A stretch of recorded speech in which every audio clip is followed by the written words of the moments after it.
Hey friends, before we dive into tonight's story, did you know that nearly 80% of the people who watch these videos aren't subscribed?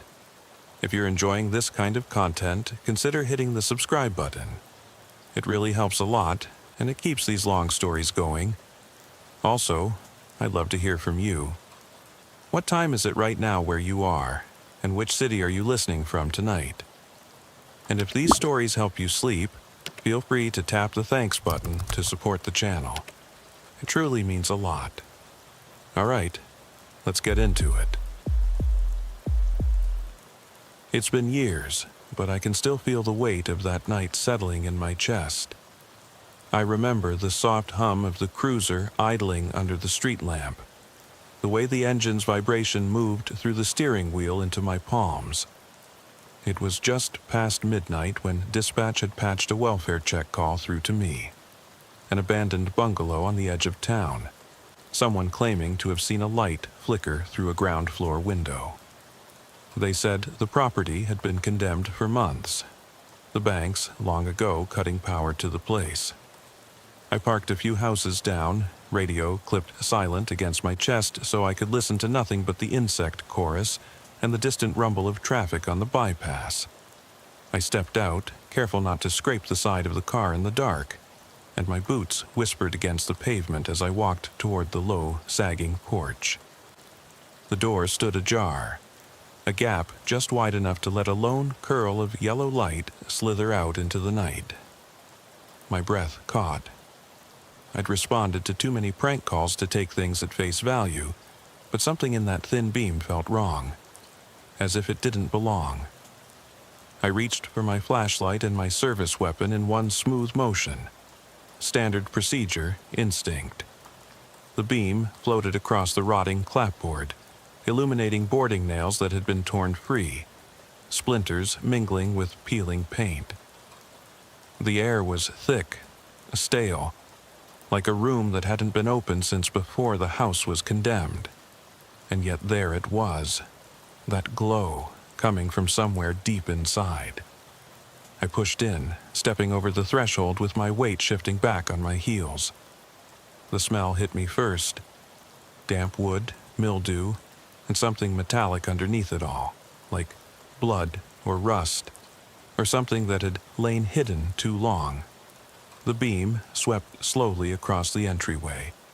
A scattering of old mail littered the floor, envelopes yellowed and torn, addressed to names that weren't residents anymore. A rusted key ring lay by the threshold, its keys scattering across the dusty floorboards.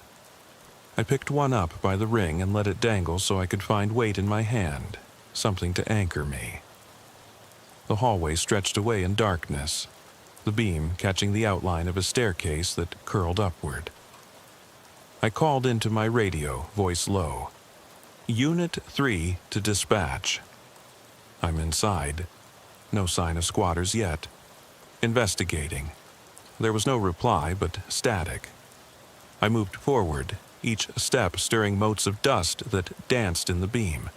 The walls were scored with water stains I knew hadn't been there on the last patrol. Swollen arcs where the plaster had wept and dried in clumsy blotches. At the top of the stairs I noticed the narrow hallway window, its glass intact, yet from the outside I remembered seeing it boarded up. I couldn't explain it, but the boards were gone. Gone without hammer marks or broken wood left behind. That window sat open now, the pale streetlight bleeding across the hallway floor. My pulse surged. I should have turned back, should have called for backup. But instead, I felt my feet carry me forward, the beam picking up a soft, rhythmic ticking from somewhere ahead. I froze. The ticking was deliberate, too mechanical for dripping pipes or settling walls. It sounded like the slow pulse of a grandfather clock, except there was no power, no clock, and I'd never seen a timepiece in that house before. The beam jerked toward a doorway on the left. The door was shut, but the ticking came through thick wood. I raised my hand, thumb on the light, and pushed the door open with fingertip pressure. The room was nearly empty, Only an old wooden-handled clock atop a makeshift shelf screwed into the corner. Its face was cracked, its hands frozen at 11:13. And yet, it ticked. I stepped in, the floorboards groaning under my weight, and the beam caught something in the far corner. A stack of newspapers bound with twine, dated 5 days ago. I crouched and ran my finger over the headlines. Stories of storms and robberies 2 towns over. None of them connected to this place. I stood, the clock's tick echoing in my ears. My radio crackled. "Unit 3, status?" I swallowed. My voice caught. I found a clock. It's running, but there's no power, and newspapers, dated just days ago. Silence. I sensed a shift in the air, a tightening of pressure around my shoulders, as if the house itself were bending in on me. I dropped to one knee and set my flashlight on the floor, unholstering my sidearm and sweeping the room in a slow arc. My beam passed over a faint smear on the wall, too high for a child's handprint. Half faded, like someone had painted over it hours ago. The ticking grew louder, resonating through my chest with every breath. I felt my heartbeat throttle in response. I was about to radio for backup, to call out for someone, anyone, to come and tell me I hadn't lost my grip, when the clock stopped. The second hand shattered against the crack in the glass and dropped to the floor with a dull thump. For a moment, there was no sound. Then, the front door slammed shut upstairs.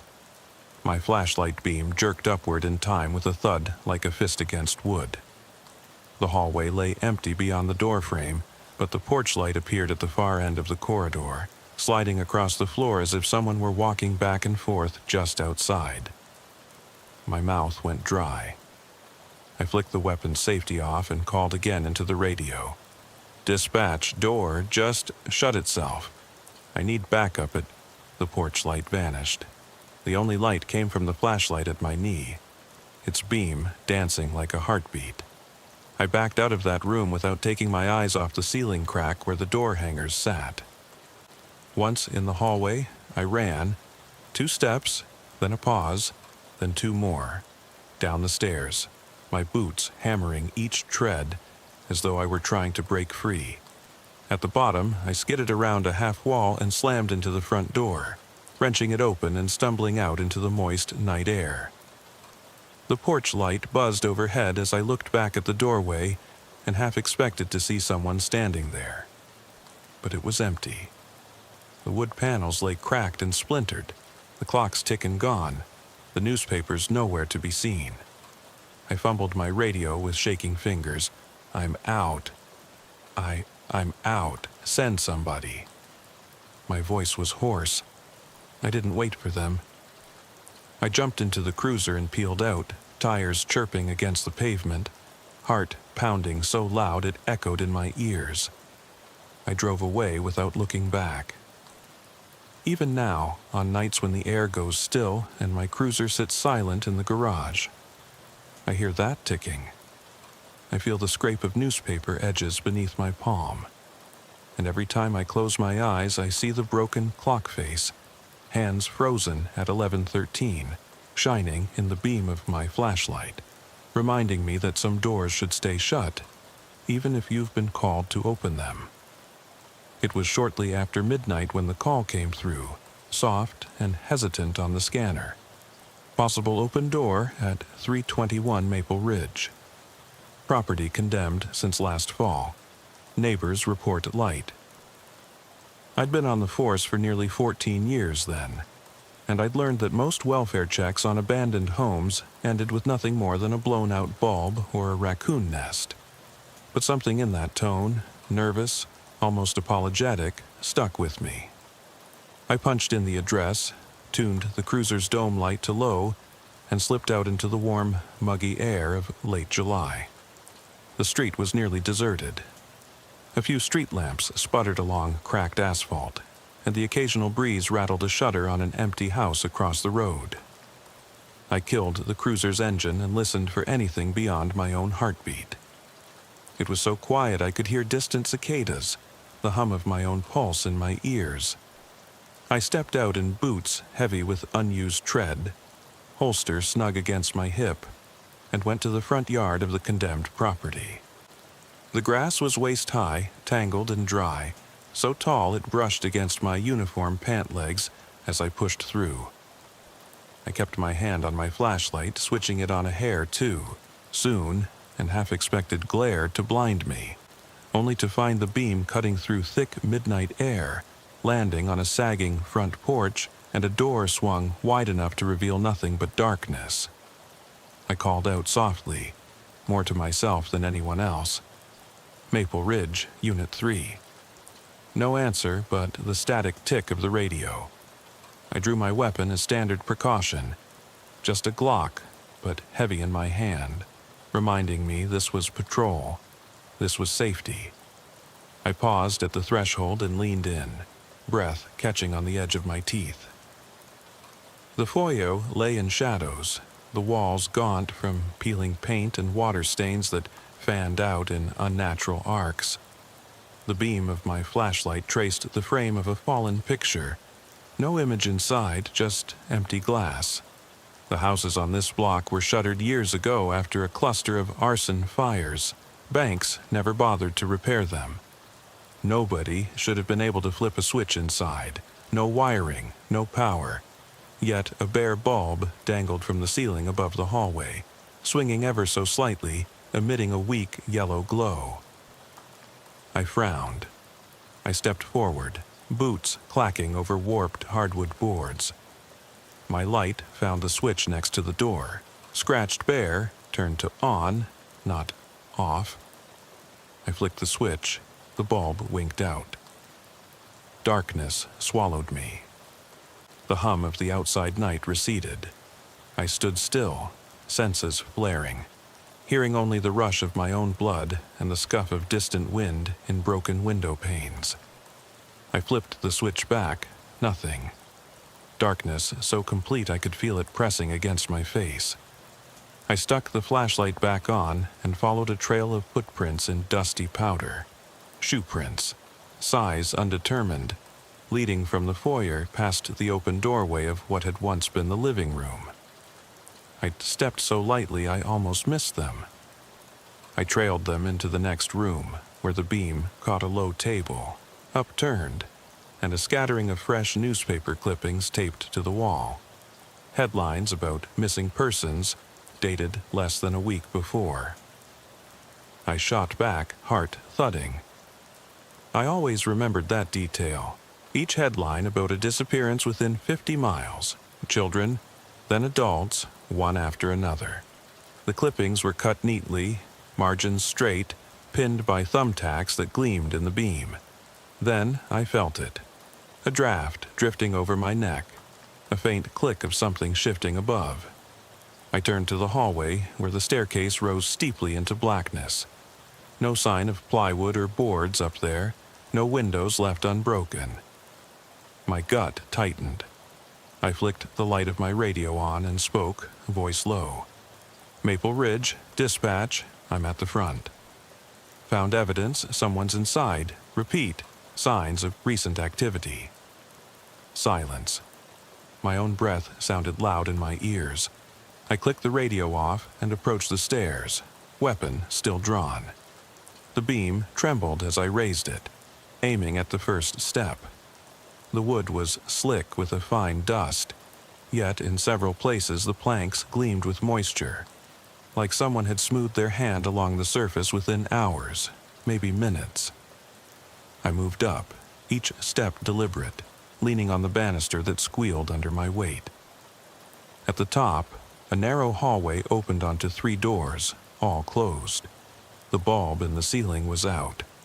My flashlight beam danced across cracked molding and warped floorboards. I heard a soft thump from the first door on the left, an unmistakable sound of impact, something heavy dropping to the floor. My heart lurched. I edged closer, hand hovering over the doorknob. I called in again. 2-3, rookie on 3rd floor. Possible occupant in room 1. Need backup. Proceed with caution. No reply. I steadied the beam, exhaled, and twisted the knob. It turned with surprising ease.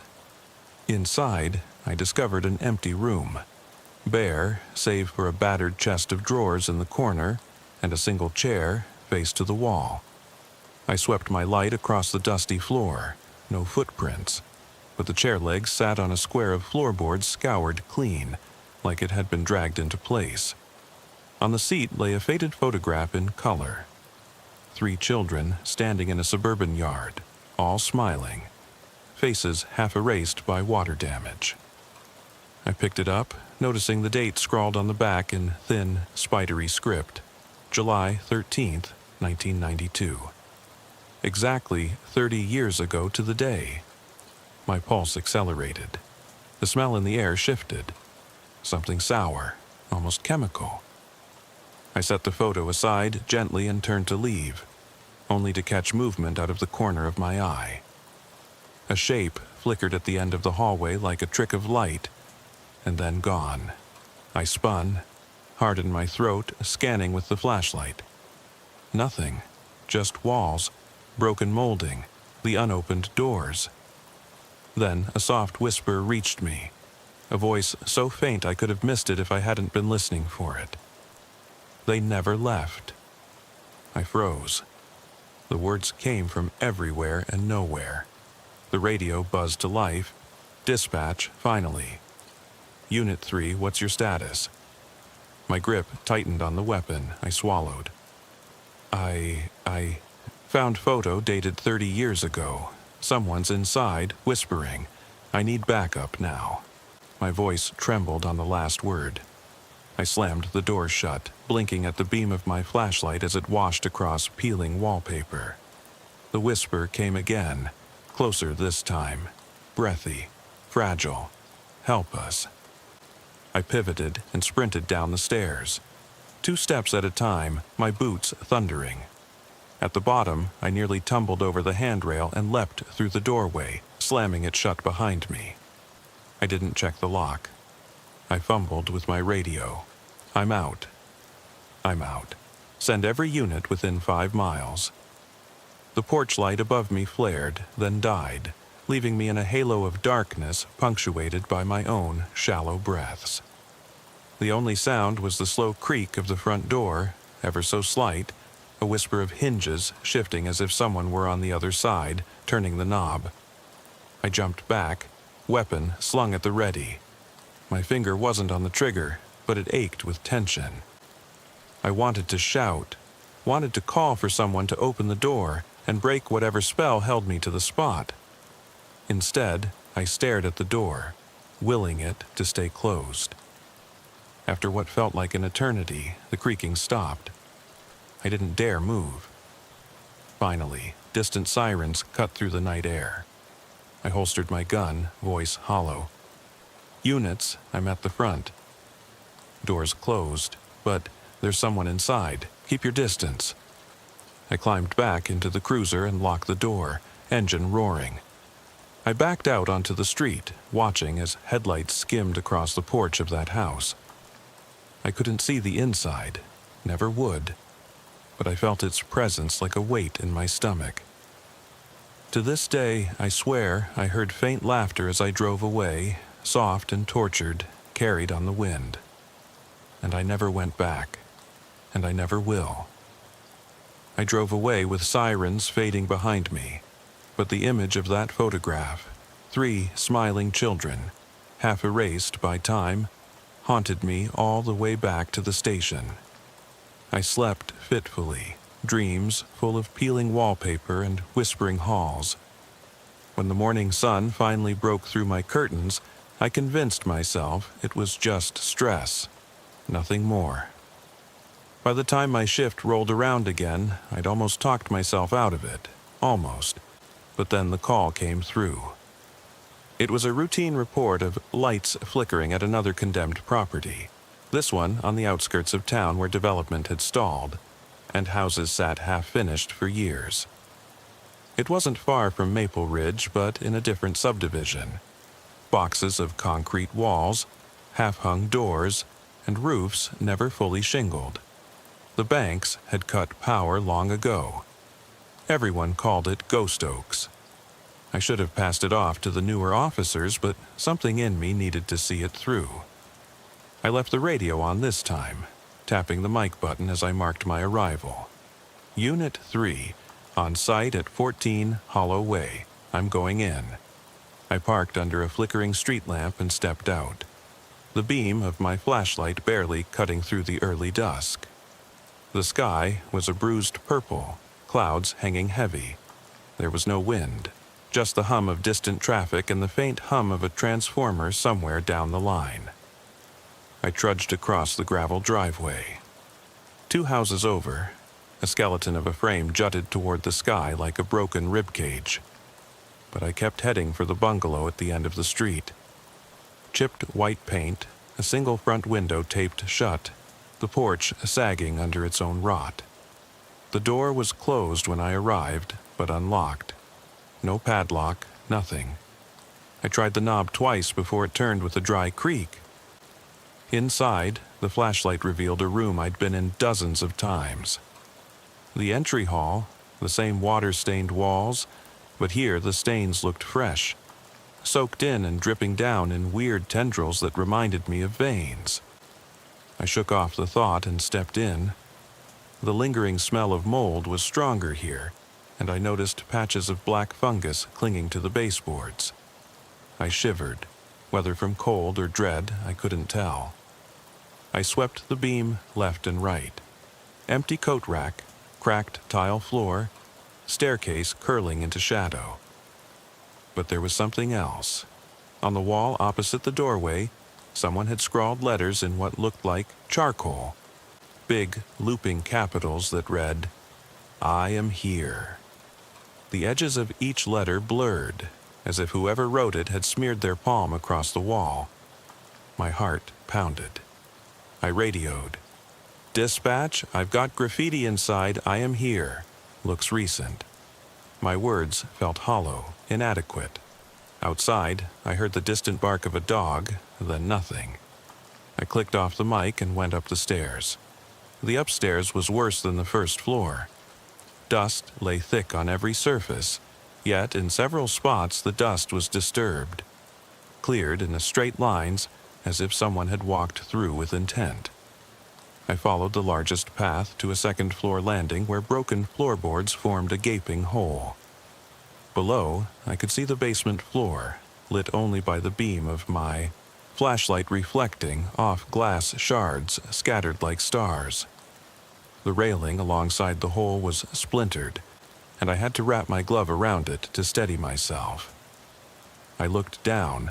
At the bottom, half hidden under debris, was a doll, its porcelain face cracked, one glass eye missing. Beneath it, scrawled again in charcoal on the concrete wall, "Don't forget." I swallowed and stepped back, nearly toppling over. My radio buzzed, a rookie calling in on another channel. I toggled frequencies. "Sergeant. Fisher, yeah?" He barked back his status, confirming he was clear. I told him to stay put while I checked further, but I didn't wait for him to acknowledge. I retreated down the stairs, keeping my eyes on every shadow. At the bottom, I crossed the living room where the fireplace gaped like a mouth. The floor in front of it was scraped, wood gouged deep, as if someone had forced furniture across it. I knelt and saw red droplets, pinpoints of dried stain that glistened under the light. Not fresh, but not old either. I scraped my glove against one and tasted iron on my tongue before I remembered to stop. I rose, hands trembling. The front door was closed now, latch visibly engaged, though I'd left it open. My breath came fast. I reached for the knob, paused, and felt an almost imperceptible pulse, a vibration in the frame, like a distant heartbeat. Then the radio static flared to life. "Unit 3? Are you there?" My voice caught as I replied, "Yeah." Something's not right here. Evidence of... I paused because behind me, the lamp on the side table flared to life, its bulb glowing blue-white in defiance of every fuse and wire, that had long since been cut. The glow pulsed once, twice, then steadied. The room felt charged, as if the air itself had been rewired. I stared at that lamp, the wire dangling through the cracked plaster like a vein, and I realized I hadn't flipped any switches. I felt drawn toward it, the beam of my flashlight narrowing until only the lamp remained in focus. A name was etched on its base, tiny cursive. Lucille. My mind raced. Who would name a lamp? I stepped forward, reached to touch the cord, and my fingertips tingled. A whisper flitted through my ear, unmistakable. Lucille.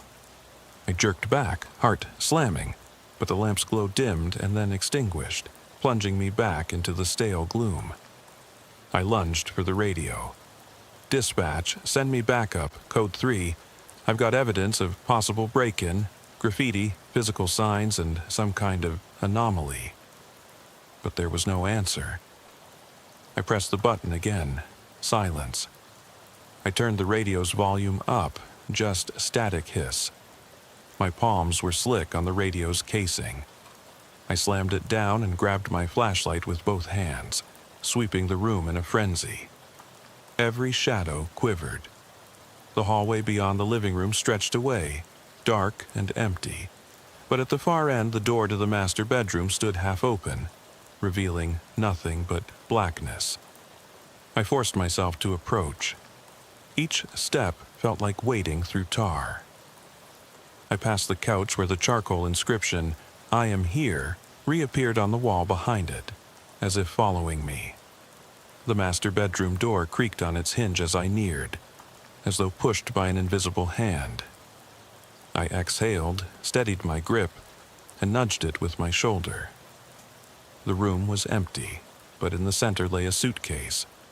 Black leather, scuffed, unlatched. It sat upright, its contents hidden. I flicked on my radio one more time. Nothing. I unzipped the suitcase, breathing hard.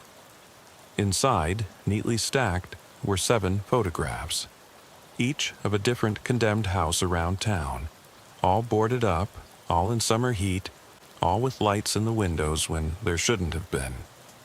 Under the photos lay a notebook bound with twine. I pried it open.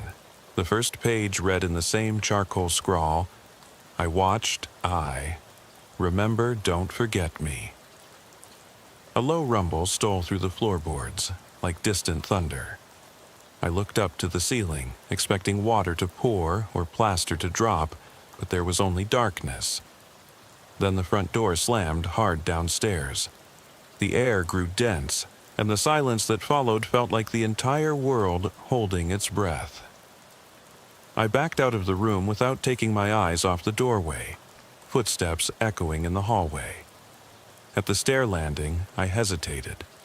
Part of me wanted to run, but another part felt compelled to see this through. I lifted the notebook in one hand, flashlight in the other, and climbed down. The front door had swung shut again, frost forming along its frame, though the air outside was warm. I pressed my ear to the wood and heard nothing. No scratch of a lock, no shift of hinges, just the beating of my own heart. I twisted the knob. It turned smoothly, and I lurched forward into the open night, notebook held to my chest like evidence of some terrible crime. The porch light blinked twice, as if waving goodbye, then died. Behind me, the house remained silent, empty once more. Sirens wailed in the distance now, bathed in red light, growing closer. I glanced back at the darkened windows. The charcoal letters, "I am here," stared back at me through the glass, and for the first time I realized it wasn't a warning, it was an invitation. The cruiser's headlights cut a pale arc through the gathering darkness as I tore away from that house, the notebook's pages rattling against my chest. Behind me, its windows were empty, same as they'd always been, but I felt its presence lingering, like a bruise under my skin. I drove straight to the station, tires humming over asphalt. radio dead except for my own ragged breathing. When I pulled into my slot, the fluorescent lights inside felt harsh, unforgiving. I killed the engine, shoved the notebook and photographs into my locker, and pressed my palm flat against the cool metal door. Inside, the station was nearly empty. A desk lamp glowed at dispatch, papers stacked where the day shift had left them. I approached the radio console. On a hunch, I keyed the mic. "Dispatch, are you receiving me?" No reply, still dead air. My reflection in the dark screen looked hollow-eyed, hollow-chested. I rubbed my face with both hands, tasting sweat and stale coffee. I needed to get this into evidence, but without dispatch logs or a functioning radio, I was as good as a ghost. I strode to the front office where Detective Marquez was wrapping up paperwork. "You still here?" I asked. She looked up, pen in hand, brow furrowed. "Ah, what in the world are you doing back so fast?" "Shoulder shrug," I said. "I found more." I pulled the notebook from the locker, tucking it under my arm, and laid the photographs and charcoal-scrawled clippings on her desk. Her eyes widened as she recognized each condemned house. This is every abandoned property in town. You're telling me someone walked into each of these homes, boarded up for years, and left those messages? I nodded, voice low. And more. In one, I found children's clippings. In another, fragments of a doll. In this one, lamp labeled Lucille. They're all connected. She ran a finger across the sequence of photos. "We've got to get Chips or the county PD involved. This is beyond us." I hesitated. "Radio's dead." Marquez frowned. "What do you mean?" I motioned at the console. "Static. No logs of my calls. It's like the last 2 hours never happened on dispatch's end." Her face paled. She stood and crossed to the radio. She tapped the mic, fiddled with knobs. "That's impossible. We've never had an outage." I folded my arms. "Something's going on." She clicked off the radio and met my gaze. "I'll back you up. We'll document every scrap." I exhaled. "Thank you." Together, we spent the next 2 hours photographing the notebook's pages, each charcoal scrawl that warned or demanded. "I am here. Don't forget. Help us." I watched. Every house name was listed alongside dates I'd found in the photos. Some as recent as nights ago, some stretched back years. Patterns, summer addresses, extreme weather conditions, abandoned Midwestern suburbs. By dawn, we had a folder full of photos, notes, and a recorded statement. Marquez slid the folder across her desk. "I'll get this to the chief." I drank the stale coffee she offered and ran my hand across my face. "I need air." She nodded. "Get some rest. We'll figure it out." I stepped outside into the morning light, expecting relief, but found fatigue and dread. The sun felt too bright, as if it washed away the thin veil between what was real and what I'd seen. I stared down the street at the row of uniform bungalows and half-built skeletons.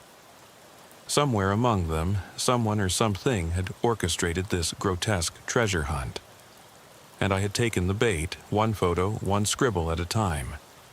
My phone buzzed in my pocket. A text from my partner, off duty. "You okay? Heard you had a rough night." I thumbed out a reply, "I'll call you later," and locked my phone. I didn't want anyone else dragged into this. That afternoon, I went back out on patrol. I ran license plates, checked routine calls, even stopped for one suspicious noise complaint that turned out to be a loose gutter. But every time I passed an abandoned house, I slowed down and peered at its dark windows, half expecting to see charcoal on its walls or a light flickering from inside. Each time, I convinced myself I was imagining it. Later, back at home, I spread the 7 photographs from the suitcase across my kitchen table. I lined them up in chronological order and noted the dates. each exactly 30 days apart. July 13th, August 12th, September 11th, October 10th, November 9th, December 8th, January 7th. My pulse spiked when I realized that today's date, March the 21st, fit perfectly into the pattern if there was an address I hadn't checked yet, one scheduled for the 21st. I flipped open the notebook. Past entries had scrawled next to dates a single name, names of people who had once lived or died in those houses. That left one entry blank after March 21st. My fingers trembled on the page. The words beneath the date read simply, "Your turn." That night, I drove toward the address that had been crossed off the grid. An old farmhouse sat behind a line of pines 5 miles outside town. The trees blocked the moonlight, and by the time I reached the driveway, headlamps were gone, leaving nothing but black. I killed the engine and sat, heart hammering. I unholstered my weapon, slid out of the cruiser, and walked down the sagging porch steps.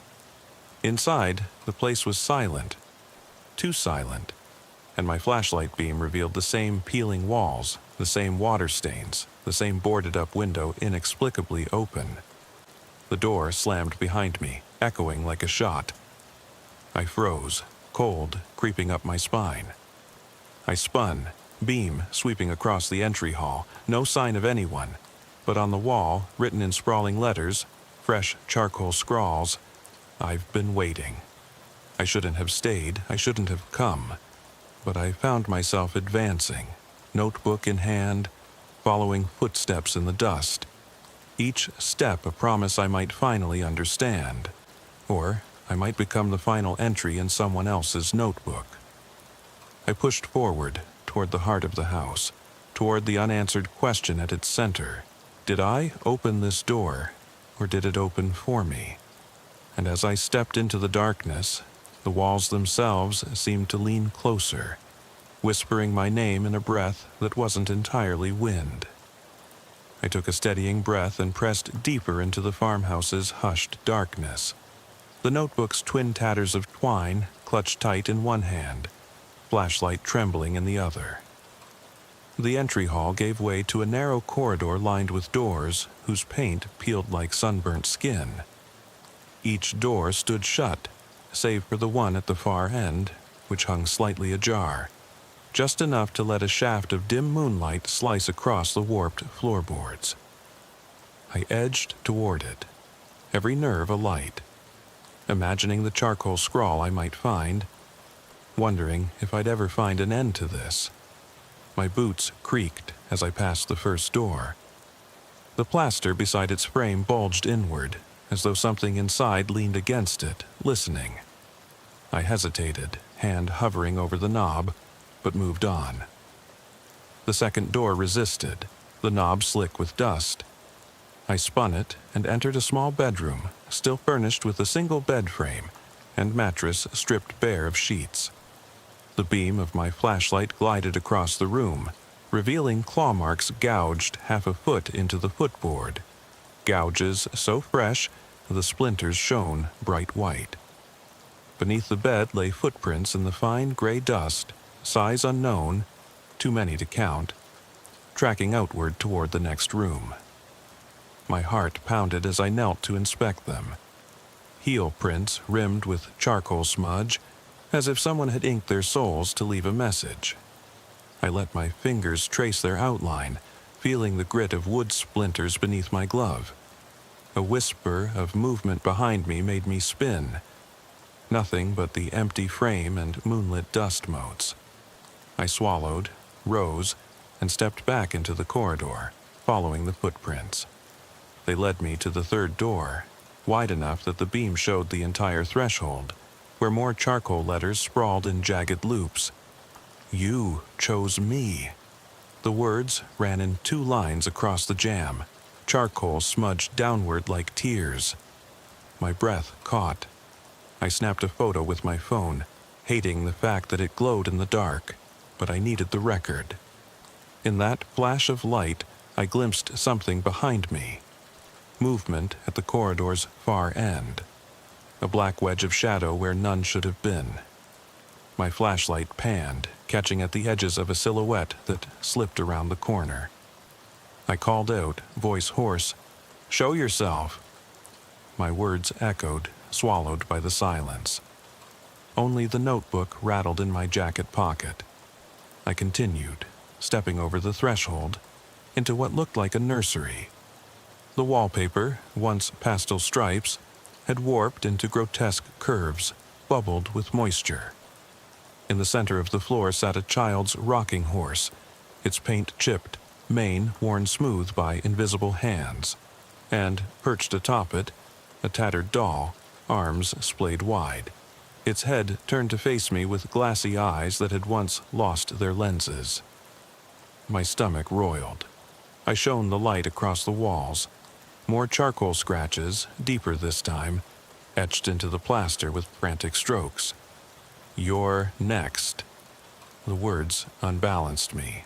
My mind raced. Next in what sequence? Next to die? Next to vanish? I dropped my flashlight onto the floor and retreated a step, hand sliding to my sidearm as if I could shoot the dark away. The rocking horse creaked under its own weight, though no breeze stirred inside. The doll's head rotated a hair, as if tracking my panic. I lunged forward, yanked the flashlight up, and the nursery door slammed shut behind me. I jolted, tripping over the lamp cord from the corner table, the beam gouging across the ceiling before I righted it. Cobwebs brushed my face, and I caught the briefest scent of damp, earth, like fresh dirt overturned. I jerked at the door, yanking to force it open, but it stayed locked. My heart thundered in my ears. I pressed my shoulder into it, ramming again and again, until the frame cracked at the top. I spilled into the corridor, gasping, flashlight angled wildly. The hallway stretched on, doors on either side, footprints trailing behind me and forward, dust turned to chalk where I'd passed. The third door was shut again, charcoal letters gone. I pounded on it. Open, but silence answered. The only light now came from my phone's screen, which illuminated the way forward. I followed the trail out of the corridor into what had been the kitchen, a narrow space lit by moonlight pooling at the far end. The counters were bare, except for a single chair overturned in the sink, its legs hooked over the lip as if someone had flung it there in a rage. On the floor, more newspapers, the same yellowed editions I'd found before, but this time stacked in a crude pyramid beneath the window. Headlines about storms, missing persons, tragedies in distant towns. The pile was stained with something dark, coffee, blood? I couldn't tell. My flashlight beam caught a reflection behind the stack, a fractured mirror nailed to the wall, jagged shards missing along one edge. I crouched to peer inside. My own reflection stared back, pale and hollow, but behind me, where my image should have been, there was nothing but darkness. I leaned closer and realized the mirror angled away from the room, showing corners I couldn't see directly, including the far wall, where charcoal scrawls glinted in the moonlight. See me. I swallowed hard, my throat a dry tunnel. The room felt smaller, as though the walls pressed inward. I pivoted, flashlight sweeping the ceiling for a smoke detector or wiring, anything to explain the power of those messages. But the ceiling was bare. Then, from above, I heard a slow drip, drip, drip. I turned, looking up at a small hatch in the ceiling, its edges stained dark. Water, or something else, leaked onto the floor below, blossoming into a slick puddle that mirrored the moonlight. My hand bumped the hatch, and it fell open with a click. Beyond lay a crawl space shrouded in darkness so deep it swallowed the beam whole. A faint breeze exhaled from its depths, carrying the acrid tang of mildew and something else. Something coppery. My instincts screamed to back away, but a force, it felt like compulsion, drove me forward. I set aside the newspaper pyramid and climbed onto the counter, bracing one hand against the ceiling beam. I kicked up, wedging myself inside the hatch. The crawlspace swallowed me like an open maw. My flashlight beam skimmed across exposed beams and dust-choked rafters, the puddles drip echoing below. My phone's glow cut a secondary path along the insulation-strewn floor. I crawled, reaching for notes in the notebook. The next page listed this very house. Date crossed out, name left blank, your turn. Beneath that, in ragged scrawl, I've been watching you. My body froze. I lay still, breath shallow, listening. The drip stopped. Silence settled like a shroud. Then a whisper, right at my ear. Thank you. I yanked myself backward, tumbling onto the counter. The crawlspace hatch slammed shut above me with a thundering crack that rattled the walls. I grabbed the edge of the counter to steady myself, staring up at the sealed ceiling. My flashlight beam caught a single charred splinter where the hatch had banged, smoke black edges curling inward. The puddle below stirred of its own volition, ripples swelling without cause. I lunged for the door, only that too was shut now, the handle gone, ripped off, leaving a jagged hole in the wood. My heart thundered against my ribs like a prisoner desperate to escape. I slipped my sidearm free, clicking the safety off, and swept the beam across every hiding place. Under counters, behind doors, in the far corners where shadows clung thickest. The beam landed on the far wall, splashed across more charcoal words. I've been waiting for you. I swallowed, voice brittle. Who are you? No answer. The puddle's ripples smoothed, the hammock of water leveling until it was still as glass. My reflection stared back, dark circles under eyes, uniform rumpled, weapon trained on empty air. I took a step forward, then another, drawn inexorably toward that message. Footprints, my own and others, etched in dust, led from the wall toward the sink. One set abruptly stopped at the hush of the mirror's edge. I pushed the chair out of the sink and slid it beneath the mirror. Climbing up, I peered into the glass again. My reflection stared back, but behind me, in the mirror's depths, I saw a shape. A face blurred beyond recognition, shifting in the shadows. I froze. The face came closer, half visible. Hollow eyes, mouth curved in something like remorse. I yanked myself down and backed away, heart racing. The mirror cracked, diagonal fracture, slicing through the reflection's lips. Yet the face remained smiling. The charred hatch overhead groaned as if under weight, dust trickling around its seams.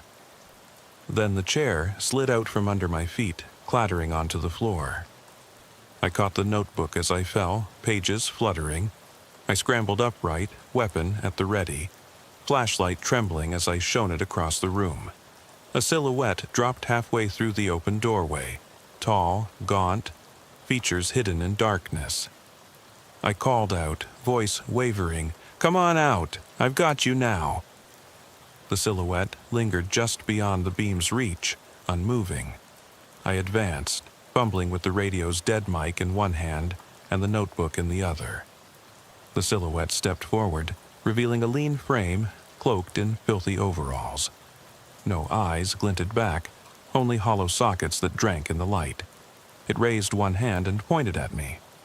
Then it spoke, voice like dry leaves. "You finally came."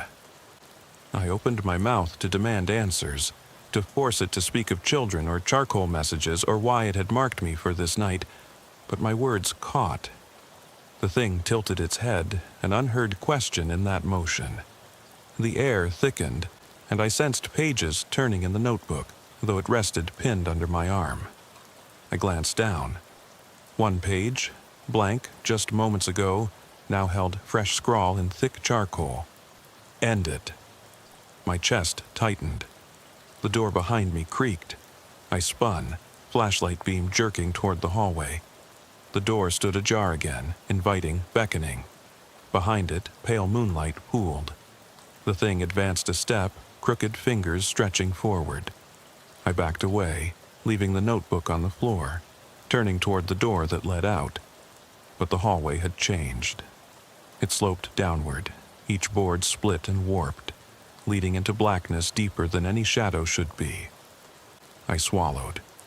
Every logical thought abandoned me. My training, my senses, my instincts, they begged me to run or call for help that would never arrive. But I was already in over my head, drawn to the edge of whatever this place was. The thing raised both hands, palms open, as if to grant me a choice. My vision blurred with sweat and fear. My finger hovered over the trigger. The floorboards groaned as I took one step forward, toward the door, toward answers, toward whatever waited in that black hallway. And behind me, the pages of the notebook fluttered in a breeze I could not feel, whispering promises I could not trust. I kept my eyes on that twisted silhouette as the warped hallway yawned before me, an open maw of pure darkness. Every instinct told me to flee, to slam the door and run until the first light of dawn chased away these horrors. But something deeper, some unspoken promise scrawled in that notebook, drew me forward. I swallowed hard, voice caught somewhere between a whisper and a sob. "What do you want?" The thing cocked its head, those hollow sockets reflecting the pale moonlight like twin voids. It raised one gaunt finger toward the notebook lying on the floor at my feet. The pages fluttered once, then stilled, as though whatever force moved them now waited in silence. My heart hammered so loudly, I thought it would split my ribs. I stepped back, tripping over the overturned chair and cursing under my breath as I righted myself. The flashlight slipped in my grip, beam dancing across walls scrawled with charcoal. "I am here. You chose me. I've been waiting for you." Each phrase seemed to pulse, growing bolder, more insistent, as if the very plaster of the house whispered secrets it had carried in silence for decades. With trembling legs, I forced myself to take another step toward the door, toward escape, but the floor beneath me shifted. The hallway boards groaned and sagged, sinking into darkness like a trapdoor opening. I froze, breath stalled. The silhouette advanced without a sound, its form bending and elongating to match the corridor's curve. The air turned cold, prickling at the back of my neck, and I felt breath, my breath, condensed into a mist that hung between us. I realized my radio was still dead, no backup, no reinforcements. Only me, trapped in this dying house with something that shouldn't exist. I swallowed, voice raw. "If you want me to end it, if that's what you meant." My throat clenched so tight I worried I'd choke. The thing halted, silhouette framed by the yawning hallway, and in that frozen moment I saw movement behind it. Fleeting reflections on the broken mirror shards lying beneath the hatch. Hundreds of faces, contorted in fear or agony.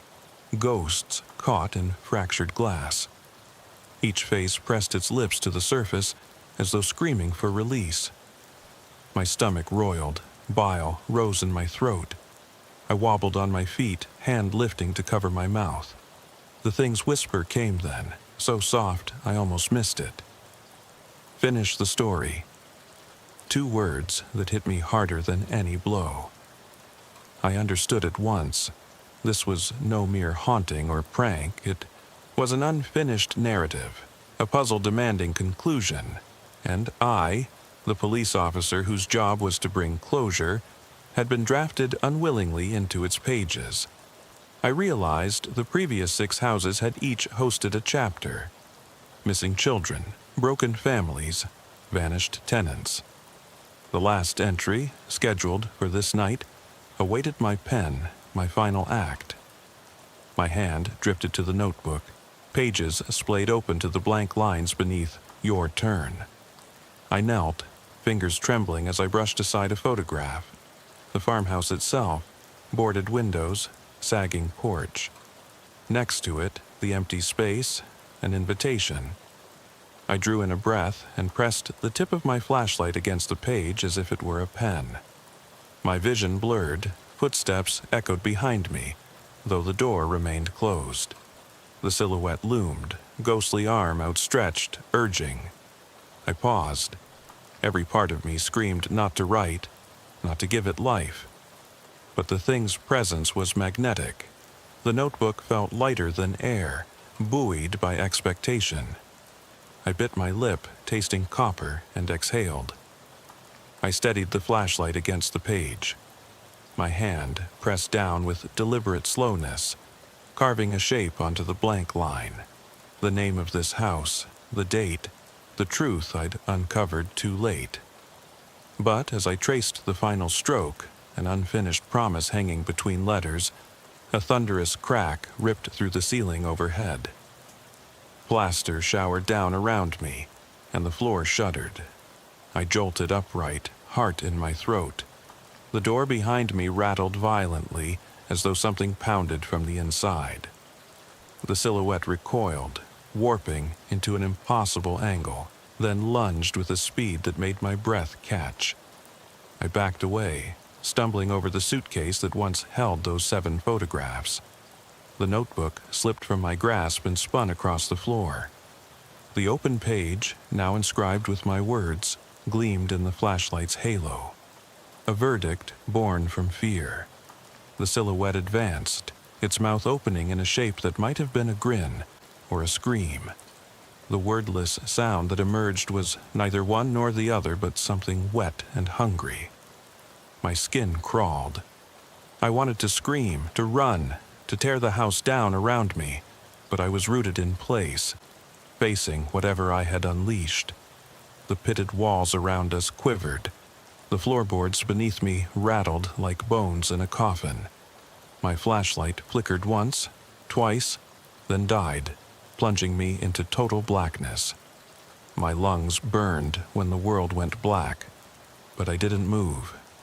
Every instinct screamed to run, but my feet felt welded to the floorboards. I heard the pages turn in the notebook once more, soft, deliberate, each flutter a heartbeat of its own. Then nothing but silence, so thick it pressed against my ears until I felt it behind my eyelids. I waited, every fiber of my body tense, for the thing to speak again, for it to demand more, to punish me for what I'd written. But minutes passed and stillness reigned, broken only by the distant drip of water echoing from somewhere deep within the walls. Slowly, I forced myself to draw a breath, then another, until my chest unclenched enough for me to whisper, "Is it over?" My voice sounded foreign in my own head, hoarse, echoing. No reply.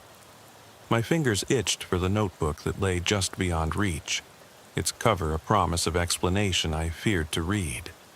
For a moment, I wondered if this entire ordeal had been a fever dream, a hallucination brought on by stress and too many sleepless nights chasing open-door calls in condemned houses. But the memory of claw marks gouged into the bed frame, the rocking horse creaking under unseen weight, the charcoal warnings still burned behind my eyes. I flexed my fingers, imagining the notebook's linen cover beneath my palm. When I opened my eyes, I was lying on my back, beam of moonlight slicing across the floor in a thin blade. I blinked against the afterimage of darkness, and my flashlight flickered back to life in my hand, its beam weak, dying. I raised it with shaking arms and swept the room. The silhouette was gone. The door through which I'd come stood open, revealing the yawning darkness of the corridor beyond. I felt my heart hammer in my chest as if startled awake. Every board on that floor creaked with suspicion. The hush of the house whispered around me, and I realized I'd expected it to fight me, to bar my way. But the path lay quiet, as if inviting me to leave. I realized I had a choice: step into the corridor and claim whatever freedom lay beyond that door, or stay and look for answers. My legs trembled beneath me as I rose unsteadily to my feet. I glanced down at the notebook lying where it had fallen, its pages splayed open. The words I'd written glowed faintly in my memory, dredging guilt through my veins. I knew that if I touched it again, I might discover truths I wasn't prepared to face, but I also knew that leaving it behind felt like abandoning a case file mid-investigation, drawing a line I couldn't erase. I lowered my flashlight and walked toward it, each footfall soft against the dust. The pages fluttered at the slightest breeze, as if breath were alive in this room still. I crouched and slid a finger beneath the edge of the cover. It moved with a whisper of pages shifting, and I felt reluctant anticipation prick at me. The beam of my flashlight landed on the nearest blank page, now no longer blank but bearing a single line written in charcoal. "I'll be with you, always." My breath caught. That message had not been there before. My jaw went dry as icicles. I pictured the silhouette's gnarled finger pointing at me, the whisper, "End it." The voice of the house insisting on a conclusion. And now this, no invitation, no demand, just a promise. I dared not read further. I closed the notebook, trapping whatever revelations remained inside, and stood. The air had grown staler, as though the house had exhaled when I touched those pages. I pocketed the notebook, my evidence, my burden, and took one last sweeping look at the room. The walls were bare, the chair overturned, the hatch in the ceiling sealed once more. The lamp base marked Luso lay shattered in pieces near the sink, its name mocking me in broken fragments. I realized that the house didn't need me to solve its mystery. It simply needed a witness, someone to carry its final whisper out into the world. My flashlight beam landed on the open doorway. I stepped through and paused on the threshold, breath misting in the sudden cold that rushed in from the corridor. Behind me, the house seemed to hum with life. An old radio crackling to static, a floorboard groaning like a settling bone. I turned once, letting the beam find the nursery door, the stairwell, the entry hall where it all began. Each corner of the house lay empty, yet charged with presence. I felt watched, measured by unseen eyes. Then, gathering my courage, I walked away. The moonlight guided me down the overgrown driveway. The tall grass whispered against my uniform pant legs, and my boots churned stone and dust. I reached the edge of the property and looked up at the bungalow where no one lived, the boarded windows dark and silent. I heard the notebook in my pocket, its weight a reminder that some stories demand an ending, but not necessarily the one you expect. I unsnapped the cover and opened it one final time, not to read, but to feel the pages between my fingers. The chalk dust smudged on my skin and came away like tiny ghosts. I closed it, breathing in the night air as though tasting freedom. I walked to my cruiser, each step easing the tension in my shoulders, though a lingering weight settled in my chest. I slid into the driver's seat, the engine's roar a lifeline to normalcy. As I drove down the empty street, lights of other condemned houses flickered at the edge of my vision. I didn't look back. I didn't need to. Whatever had happened inside that house would now live on in me, in every restless night, every call to empty doors. I'd carry its whisper wherever I went, a companion I couldn't shake. I realized then that some stories don't end with a neat resolution. They echo in the silence. They breathe beneath your ribs, they settle into your bones and refuse to leave. By the time the first glimmer of dawn touched the horizon, I was miles away. My cruiser hummed along the highway, radio static blending with the hum of the engine. I turned off the beam of my flashlight and reached for my phone, thumb brushing the screen, but I didn't call dispatch. I didn't tell anyone. I tucked the notebook beneath my seat, zipped closed, and let the highway carry me forward. Because some doors open only once, and some houses speak only in darkness, and some whispers follow you home. It was late winter when the call came in, the kind of night where the air feels sharper than glass, and you can see your breath curling like smoke in the halo of your cruiser's headlights. I remember thinking, as I pulled onto Miller's Ridge Road, that something about the way the trees bowed over the asphalt made me feel like I was being watched, even before I stepped out.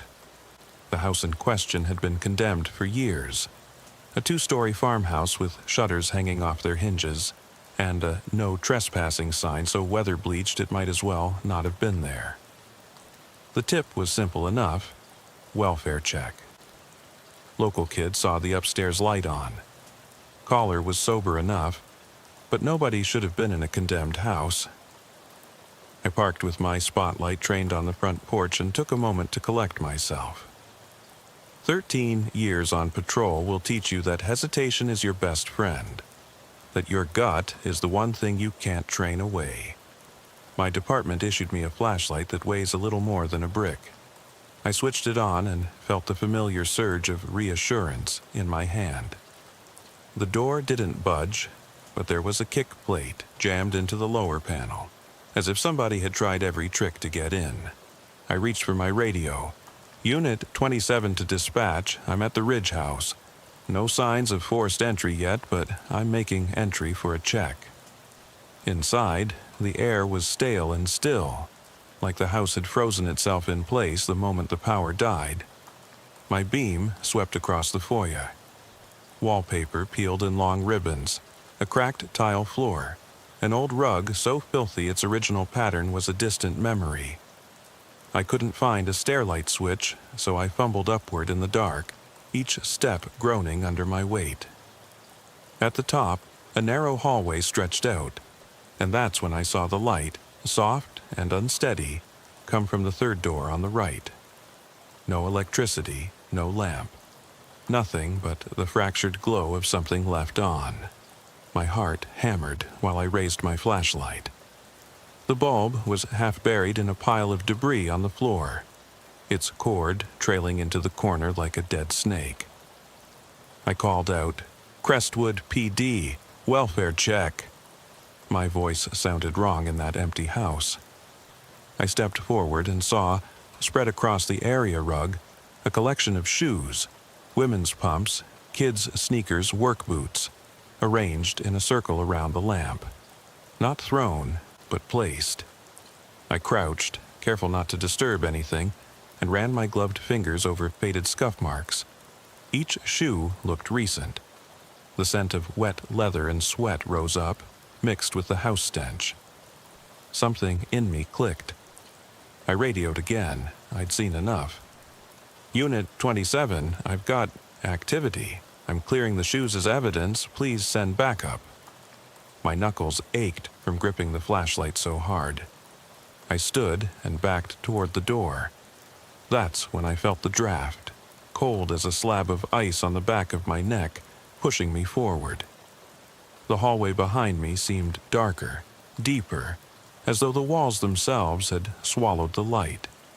I burst through the door into the night air, my breath coming fast and shallow.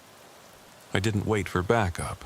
I flipped the switch on my flashlight and snapped off the beam, hiding the interior from my own eyes. I climbed into the cruiser and sat there with the engine off, listening for anything. Doors slamming, footsteps, a child's laughter. Nothing. The headlights stayed on the house, but after 5 minutes, I switched them off and pulled away, thinking that somewhere in my gut, the story wasn't over. Back at the station, I booked the shoes and the lamp cord, ran prints, dusted for DNA. Everything came back clean, no matches, no latent prints beyond my own. Case was no further action, and by morning I'd convinced myself it was routine. Vagrants, kids, who knows? I chalked it up to urban legend. But every time I closed my eyes, I saw the shoes, lined like toys in a diorama of wrongness. Sleep was a stranger that night. I kept picturing the place, imagining a presence just beyond my flashlight beam, waiting for me to turn back. I told myself that was all it was. Imagination. Until 2 weeks later, when I got the call about Vickers' place. That ruin burned down 20 years ago, left as ash piles and rusted beams. But someone unaccounted for, had draped a children's jacket over a beam. Bright blue, fuzzy hood, sized for a toddler. My partner pointed it out under the crumbling arch and said, "Why the hell would someone do that?" I touched the sleeve. It was damp, the fibers stiff with something that smelled sharp and acrid, like a charred candle in a church. My radio crackled. Backup ETA 3 minutes. I yanked the jacket free and jogged back. Behind me, the ruin felt too quiet, too deep, like a grave waiting to close. We ran every record on that jacket, no matches. Abandoned property, no missing persons match, no theft. It vanished into evidence, then into the void of undone paperwork. I felt eyes on me for weeks. Colleagues in the locker room, strangers on patrol. Some shame crept in like I'd played a prank I couldn't own. Every night since I've felt that itch, the knowledge that I'm walking corridors I don't fully understand, that each call is pulled from some revolving door of wrongness, and I'm staring down a hallway that shouldn't exist. I don't pretend these stories are solved. I don't pretend I have all the answers.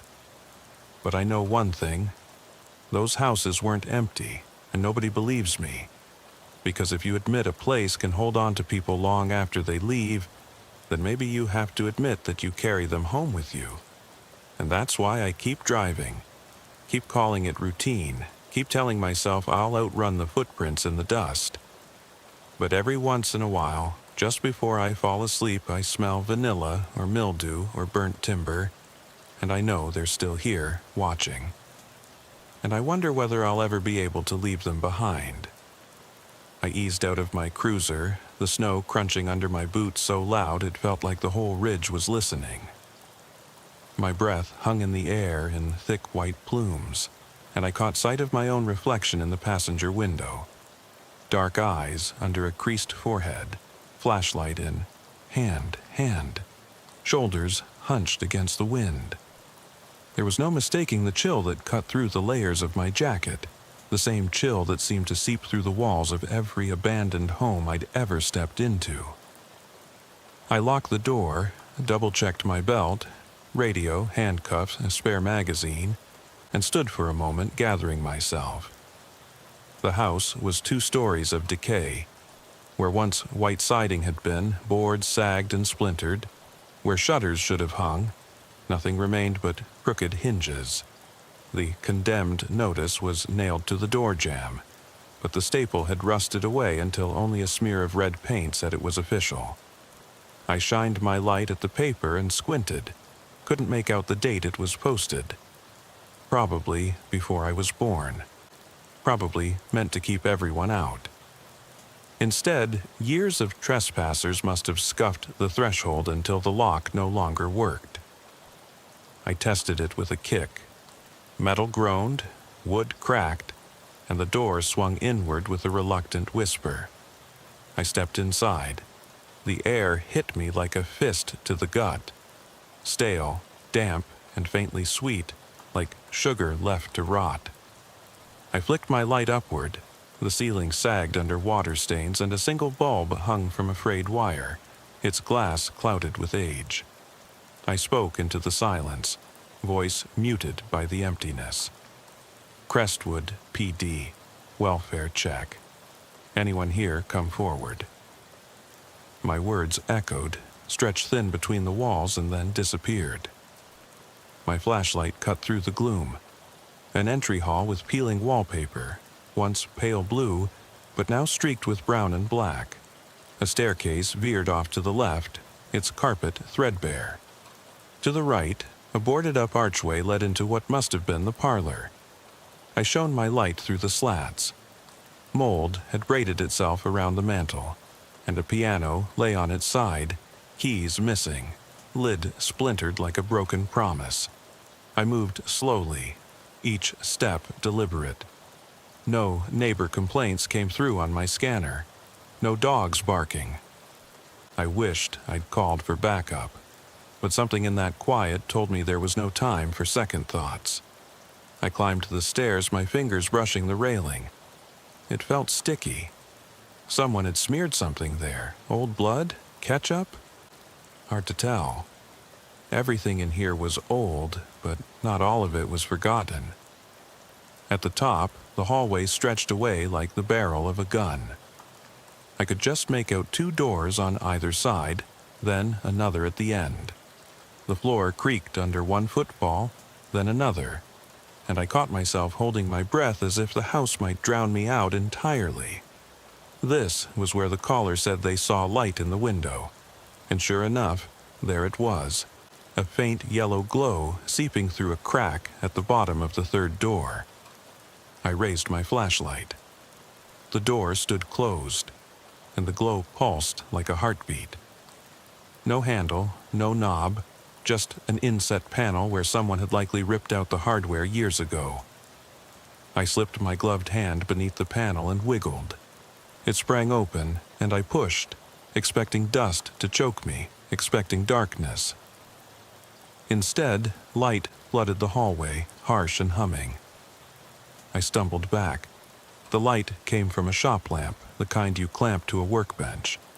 It sat in the center of the room, bulb intact, cord snaking over discarded floorboards. I edged closer, all the instincts telling me to bail out into the safety of the winter night. But something compelled me forward. Curiosity, that dangerous, impulsive spark that has ruined careers. Inside, the floor was layered in newspapers folded into neat stacks. Sections dating from the past 2 weeks, front pages yellowed but legible. I picked one up, reading the headline, "Local Shelter Full. Homeless Seek Refuge." Beneath it, an article about a family losing their home. Beneath that, a human interest story about a missing child. Last seen, the report said, riding a bike near a condemned property. The date, 3 days ago. My heart lurched. I checked the stacks, every paper dated within this month. Whoever was living here, or whoever had been there recently enough to steal papers. No power, no heat, yet someone risked exposure to stay. I swept the beam around and saw the real wrongness. A circle of personal items arranged around the lamp. A child's plush toy, a woman's scarf, a man's worn work glove. I crouched, careful not to step on the fragile arrangement, and recognized something in the glove. Faint chalk streaks, the same as those found on the road crew uniforms before they were laid off. Familiar enough that I'd seen them yesterday at the Public Works office. I fumbled for my radio. Fingertips shaking, I keyed the mic. Unit 27, dispatch, send cover. Welfare, possible trespasser. I have evidence of recent occupancy. I heard static crackle, but no response. I pressed again, nothing. The Cokes had died, probably cut after the house was condemned. I cursed under my breath. I stood, glancing quickly at each object in the circle, imprinting them in my mind.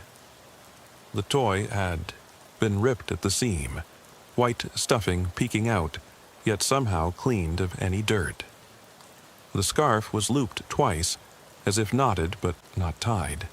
The glove lay palm up, fingers curling toward the lamp like a plea. That arrangement wasn't random. It was ritualistic, methodical. I backed out of the room slowly, not wanting to disturb a single thing. One misstep could erase a clue. Yet the weight on my chest felt heavier with every passing second. I reached the hallway, stepping onto a loose board that groaned and forced me to pause. My flashlight beam darted to the ceiling. Water dripped from a leak above, each drop landing with a soft patter on the wire coil of the lamp below. I wondered if the drip was timed, if the lampshade would swing, if the cords would fray further until the bulb tore free and crashed to the floor. I cleared my throat. "Everyone okay? If you're in there, we can help you." No answer. I flicked the lamp off. Silence swallowed the house again. I turned and fled, footsteps pounding, until I burst through the front door and collided with the night. Outside, I let out a breath I realized I'd been holding. The hillside was black, but the stars above were clear, crisp. I checked around, no one waiting, no shapes darting between the trees. I climbed back into my cruiser, shut the door, and left headlights on for a long moment, watching the house until it faded to shadow. That night, I booked the scene. No human remains, no obvious footprints beyond my own. I logged the lamp and the items as found property, then filed it away as an unfounded welfare. But I couldn't shake the image. The toy's single glass eye staring up at the bulb, the glove's curled fingers, the steady drip from above. I replayed it in my head, light leaking through the door crack, the hush of the boards shifting under my weight, the metallic drip and the hush again. When I got home, my wife asked how the call went. I said, "Routine," and kissed her on the cheek. She smelled like soap and lavender. I went to the shower, water scalding my back, but I kept seeing that room, kept feeling the cold draft, and kept hearing that drip. I lay in bed next to her, pulled the covers tight and stared at the ceiling. I know she heard the soft snore of our daughter down the hall, but I lay wide awake until dawn, thinking about shoes in circles and plush toys that never belonged. In the days that followed, I checked local missing persons reports. Nothing matched the toy or the scarf or that glove. No missing workers' gloves in public works, no reports of stolen supplies. It was like someone had created these things just for me to find. A message, perhaps. A warning. I found myself avoiding that stretch of Ridge Road, but curiosity always dragged me back. And once you open a door like that, you can't close it. You can't unsee the arrangement of objects, can't unhear the drip. They stay with you, waiting. I haven't gone back inside. I wait in my cruiser, radio in hand, for backup. But every time I look at that door, I swear I see a silhouette behind the glass, pressing an outline of a head against the inside of the window. And every time I tell myself it's nothing, just frost, just a trick of the light. But I know better. I know it's only part one of whatever this is. And the rest is waiting, silent, just beyond the edge of my flashlight beam. I sat in the cruiser for nearly 10 minutes after dispatch finally acknowledged my call. The heater was cranked, but the warmth didn't reach past my chest. My fingers hovered over the radio mic, itching to tell someone, anyone, to get their ass out here faster. The faded reflection in the windshield teased me with the outline of that window, that dark smear where a face shouldn't be. My mind raced. What if there was someone inside? What if... No. I slammed my hand down on the dash, forcing my thoughts away from the what-ifs. When the backup finally arrived, a single patrol unit, I killed the headlights and stepped out again. I double-checked my holster, then my flashlight and radio one more time. We walked toward the front door together, but I found myself 3 paces ahead, like the house had already drawn me back inside. The other officer, younger, fresh-faced, kept glancing at me as if he expected me to turn tail and leave. I swallowed. "Inside," I said, voice low. "I want to clear the upstairs, then we figure out who's been living here." He nodded, but you could tell he had his doubts. We moved through the foyer, flashlights bobbing off the cracked plaster. I heard him whisper, "You ever been in one of these before?" I didn't answer. Didn't want him to see how much I'd been here already, in every condemned place, every foreclosure turned makeshift squat. Didn't need that look in his eyes. the understanding that I was the guy who got sent in first. Up the stairs, we stayed in single file. Boarded windows let in slivers of moonlight that danced on the walls. At the top, I paused at the door where I'd turned on the lamp last time. It stood closed, panel still removed. No light seeped through now. The lamp was gone. We both knew that meant someone had come back for it, or gotten rid of it. The blood-sticky railing was cleaned, no clamps or fingerprints visible. Whoever was here had expected us. I motioned the younger man to follow me down the hall. We passed 2 rooms with doors shut tight, then reached the third. The doorknob was wedged back in place, screwed into the workbench hole where the panel once hung. I silenced the click in my head, the one that said, "Don't do it," and turned the knob. The door swung wide on creaking hinges. We shone flashlights inside. It looked like somebody's living room. A torn couch shoved against a buckling wall, a coffee table splintered at one corner, and a TV set perched on a rickety stand. The air smelled of damp fabric and something chemical, like spray cleaner masking rot. The couch cushions were covered in sheets, tucked around them like bedrolls. A makeshift lantern sat on the table. A mason jar filled with cooking oil, a rag sticking out of its mouth. No inkling of power, no batteries, no clues about how long it had been burning. My partner said his name, quiet, unsure. I told him to sweep the room while I checked the rest of the house. He hesitated. I forced a nod and left him there, closed the door, and crept down the hall. At the end, I pushed open a door that led into a small bedroom, maybe a child's room. Faded pink wallpaper peeled in curling strips. A crib stood empty, boards warped, the mattress long gone. I felt the knot in my stomach tighten. I ran my flashlight across the walls, landing on drawings taped to the plaster. Crooked stick figures with smudged eyes, houses with gaping windows, scribbled suns, half moon on one side. A child's handwriting. Large letters scrawled beneath one figure reading, "Mommy, go." Beneath another, "I don't see." The meaning was as ragged as the sheet pinned high. It spoke of neglect, of fear, of being left alone. I snapped a photo, then I saw it. Tiny footprints in the dust along the baseboard, leading out the cracked window that faced the backyard.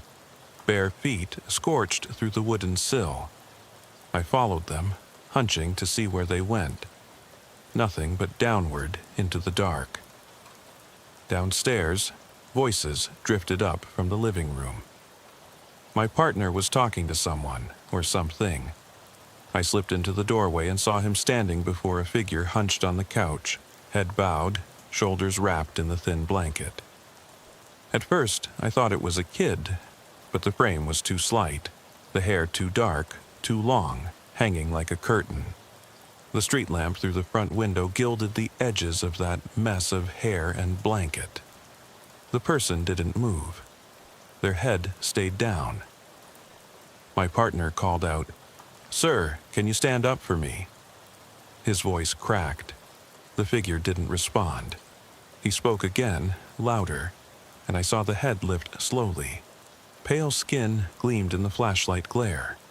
No eyes under the black hair, just empty hollows.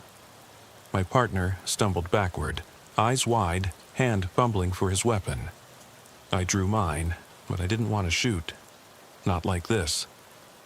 I stepped forward, chest tight, and called softly, "It's okay.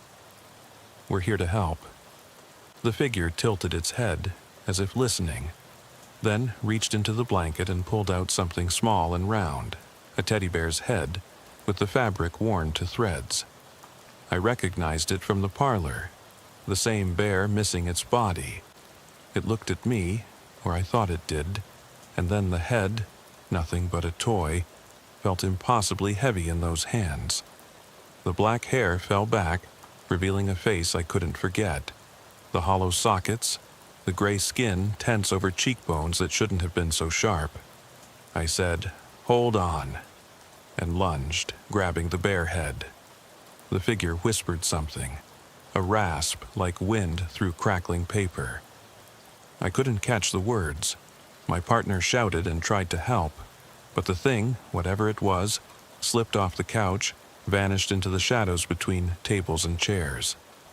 We backed toward the doorway, guns pointed, hearts hammering. Nothing moved, no footfalls, no breathing, just the quiet hiss of the oil lamp guttering. I shouted, "Get the back door!" We split up, clearing rooms. The kitchen was empty, cans stacked on the counter. The dining room held nothing but a broken chair tied in rope. In each room, the blankets lay folded, the lantern jar set in different spots as if marking a path. It felt ritualistic again, methodical. My radio buzzed with the dispatcher checking in, asking if backup was okay. I clicked off the mic. "We're clear." No sign of the subject. Negative visual. We met back at the living room. The couch was gone, ripped from the floorboards and carried out. No evidence of how, no blood or drag marks. The bare head lay in a pile of insulation in the center of the room, stuffing spilling out like broken clouds. My partner looked at me, blinking, and said, "What? What the hell was that?" I shook my head, dropping the bare head into evidence bag. I forced my voice steady. "Don't know. But whoever, or whatever, was here is gone now. Let's finish up and get back." On the drive back, I sat in the passenger seat, flashlight angled into my lap. My partner drove in silence until I heard him ask, "You're not going to file a report on that?" I squeezed my eyes shut, thinking of the hollows, the twitch of those hands. I'm calling it unfounded. They'll archive it, move on. But I knew it wouldn't end. That house, the ritual, the missing curtains, it wasn't random. Someone was out there practicing something grotesque, drawing on the emptiness these homes held. And I was the only one who'd seen it. I felt the weight of that alone, heavier than any shield or baton tucked at my side. When I got home, I unlocked the door with a finger that wouldn't stop shaking. My daughter ran to me, asked if I'd missed her. I scooped her up and buried my face in her hair, breathing her in. Safety, warmth, life. My wife watched, uneasy. I forced a smile. "Long night," I said. Upstairs, I checked on my partner's report once more before signing off. I wrote the location, the time, a flat note. No evidence of trespasser. Residence unoccupied. I left out the ritual, the toy head, the apparition. Left it out because no one else would believe. That night, I dreamt of that house. The hallways stretched into an endless corridor, each door opening into pitch darkness. At the end, a faint yellow glow pulsed. I walked toward it, each footstep echoing, until I reached the door. I knelt and heard the drip of water, the soft rasp of breathing. I turned the knob, and then I woke in a cold sweat, the taste of copper on my tongue. I grabbed my flashlight off the nightstand and shone it across the ceiling, looking for cracks where a beam of light shouldn't reach. My hand closed around nothing but metal. I exhaled, but as the hour hand crept toward dawn, I knew I hadn't escaped that house.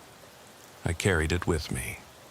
And I understood finally why they'd all fled, why the condemned signs stayed up, why the power was cut, why nobody lived here anymore. Because those walls remember you. They remember your footsteps, your heat, your fear. And sometimes they let something in. Something that follows you out, straight into your sleep, straight into your mind, until you can't tell where the house ends and you begin. I step out of the cruiser again, the night colder than the last time, but somehow thicker, heavier. as if the air itself remembered what had happened here. The wounded moon casts long shadows across the lawn, where footprints of my boots already press into the soft earth. I don't bother checking in on the radio. The dispatcher has already written me off as routine check long ago. The Ridge House waits at the end of a gravel drive that crunches beneath my step, each stone sounding like a fresh alarm in the stillness. My flashlight beam cuts a swath through the darkness, illuminating the peeling siding and broken windows. The front door hangs open now, as if inviting me in, taunting me. I hesitate for only a second. I know this place better than my own kitchen. I know where the loose boards creak, where the floor gives way. Inside, the air has changed. It's colder, thinner. The smell of damp leather and old carpets lingers, but beneath it I catch something new. Antiseptic, like someone has tried to scrub away every trace of what happened here before. My heart hammers as I step over the threshold and sweep the foyer. Nothing's moved. Dust still collects in the corners. The lamp socket hangs empty. I move toward the staircase, every fiber of my being screaming that I shouldn't go back up there. But I do. On the first landing, I notice footprints again, bare, smaller than mine, smeared in dust that's been turned dark by something damp. They lead to the same door I cracked open before. The panel is gone. The knob is reattached. Someone's been here, moving the house around, resetting the stage. I raise my flashlight and push the door open. The upstairs room is lit by candlelight now. 4 candles set in battered tins along the walls, casting elongated shadows that flicker and tremble. In the center, the circle of items has changed. There's a small wooden toy soldier, its paint chipped to the wood beneath. A single woman's earring, silver and shaped like a leaf. A half-drunk paper cup of coffee, ring-stained on the floorboards. And the blue toddler's jacket, clean and folded neatly on top of a stack of newspapers. The circle itself appears freshly traced, scuffed in the dust. I crouch, careful to keep my beam steady. The coffee cup is still warm enough that steam curls upward when I peer at it. I snap a photo with my phone. The soldier's eyes seem to follow me, and I start to feel panic rise in my chest. Someone is orchestrating this. Someone who knows exactly how I think, how I feel, what will stir my gut. A soft creak from behind makes me spin. My partner steps into the doorway, pale in the candlelight. He holds his own flashlight, hand shaking. "They're back," I whisper. He nods, pulling his jacket hood low. I stand and motion him inside. He closes the door behind him, and the room goes silent, except for the distant drip of water somewhere down the hall. We inch toward the circle. I reach out to the soldier, fingertips brushing its chipped paint. Then I feel it. A soft exhale in my ear, like breath across skin. I whirl, but there's nothing, no wind, no movement. Just darkness pooling at the edges of the candle glow. My partner's flashlight catches something on the wall, words scrawled in crimson. Fresh, bright, smeared into the wood grain. They read, "We know." My breath catches. The words aren't neat. They're jagged and hurried, as though written by trembling hands. My partner gasps, backing away. "Jesus, Jim," he begins, but I hold my hand up. We move toward the remaining objects. The earring glints. I pocket it. The jacket, folded perfectly, seems crisp, begs me to pick it up. I hesitate, hand hovering over the fabric, and then I remember something. The crying. Late that night, after the first call, I thought I heard a child weeping in the distance. I thought it was the wind. It wasn't. I pick up the jacket and see a smear of red at the cuff. Fresh. My phone steadies long enough for me to photograph it. The soldier toy? I slip it into an evidence bag. The coffee cup I leave behind, untouched. And then we hear the door slam downstairs, loud, final. The candles flicker wildly. Shadows dance across the walls like writhing shapes. My partner and I exchange a look that says we both heard it. We both felt the house shift around us. I raise my radio. "Unit 27, I need immediate assistance." Silence. The dead mic. I pound the button again, nothing. I glance at my partner. They cut the line. He nods. We move to the door. I grip the knob, cold metal that seems to suck warmth from my glove. The candlelight catches the wall next to it. Another message, smeared and smudged. "Come back." I don't know how long it takes us to cross the hall. The floor buckles underfoot. The railing splinters as we brush against it. The staircase down looks steeper this time. We descend, every step a test of nerve. At the bottom, the foyer light has turned on. No bulb, no wiring. It pulses, on, off, like a breath.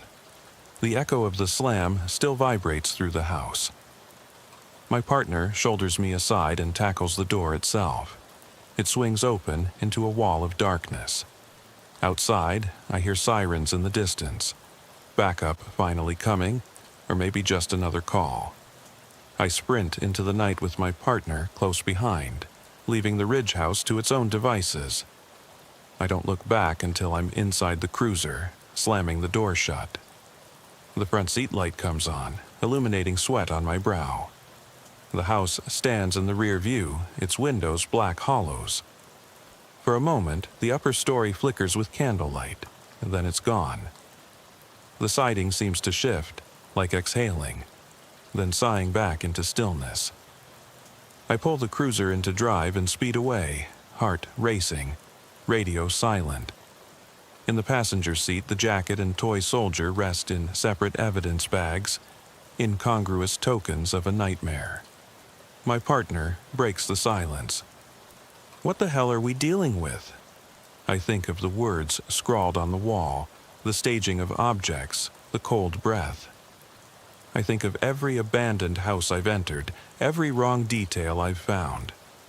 I feel the weight in my chest like a hand pushing me forward. I answer, voice tight. I don't know, but whatever it is, it's not done with us. And as sirens wail closer, I know I'll be back. Because some places don't let you walk away, some places mark you, follow you until you answer their invitation. And I haven't given mine yet. We pulled into the station lot with lights still off, not wanting to broadcast what we'd just seen. I shut the engine down and sat there for a moment, the dark glass of the windshield reflecting the dash's faint glow. My partner glanced at me, jaw tight. Up ahead, the station building loomed empty for the night shift. 2 officers taking intake, 1 on dispatch. Everyone was expecting a routine report. I grabbed the evidence bags, jacket and toy soldier, and followed him inside. The lobby smelled of coffee and bleach. We set the items on the counter without saying much. The intake officer gave us a quick nod and swiped our badges through the scanner. I watched the toy soldier's chipped paint, the scarf's single-leaf earring twinkling under fluorescent bulbs, and felt that old swirl of dread. Those objects were more than curiosities. They were warnings. Back in the squad room, I filled out the supplemental report. I wrote the location, the time, the unusual found items note. I left my hands shaking. My partner hovered over me. I finally said, "They staged those things for me to find. They know I'll come back." He looked at the circle of words I'd typed and asked, "What do you think they want?" I had no answer. I took a breath and wrote, "Continued surveillance recommended." Later, alone in my office, I stared at the recording of our radio traffic. There was a faint click in the static when I'd called for immediate assistance, almost like a voice cutting through. I ran it through the audio software, nothing but hiss. Just my imagination. I told myself it was paranoia. I got the call at 3:17 a.m., an anonymous tip about a new foreclosure down on Oak Haven Drive. That neighborhood was quiet, neat rows of single-family homes, trees lining sidewalks. But one house stood empty, the former Jenkins property, bank-owned for months. The tip, lights on, sounds from inside. I rolled out before dawn, the sky bruised purple above. My cruiser's heater blew warm air, but the windshield wipers streaked cold beads across the glass. I parked curbside and walked up the sidewalk. The Jenkins house looked innocent enough. White siding, even shutters, a "coming soon" sign in the yard. But the tip was specific, second-story window, east side. I raised my flashlight and peered in. Inside, the living room looked untouched. Furniture in place, carpet clean. I stepped onto the porch, called out, "PD-welfare check." No answer. I tried the front door, unlocked. My boot squeaked as I eased it open. I flipped on the beam, family photos on the mantel, film yellowed, curtains tacked with pushpins, a dollhouse in the corner, paint flaking, all undisturbed. I made my way back to the hallway, floorboards muted by aged padding. I slowed at the stairs, peering up into the breakfast nook. No sign of life. I climbed, each creak echoing through the silent house. On the landing, a door stood ajar, the east side bedroom. Inside, the darkness looked wrong, like a hole in reality. My flashlight caught movement, a curtain swaying by the window. No breeze stirred. I stepped forward, heart pounding. The room was empty except for a rocker in the corner. I approached and saw the cushion soaked dark, like spilled tea. The rocking chair itself creaked in place. I froze. Then I saw it. On the dresser, items laid out in a straight line. 3 photographs, an old pocket watch, and a child's rain boot. The photos were of the Jenkins family, mother, father, daughter, dates stamped 19 years ago. The watch was stopped at 3:17. The rain boot matched my daughter's pair, bright yellow with a frog painted on the side. I staggered back. Blood pounded in my ears. I yanked out my radio. "Dispatch, we need an ambulance. Possible trespasser occupying Jenkins' residence." Static answered. My hands slid over the boot's sole and found footprints pressed into the dust beyond the dresser. Small footprints, 3-toed, sprawling in random directions. They led toward the closet. I backed out and slammed the door, adrenaline flooding. The rocker stilled behind me. My partner arrived, flashlight sweeping the first-floor hallway. I pointed upstairs, voice shaking. He looked, saw the door closed, no light.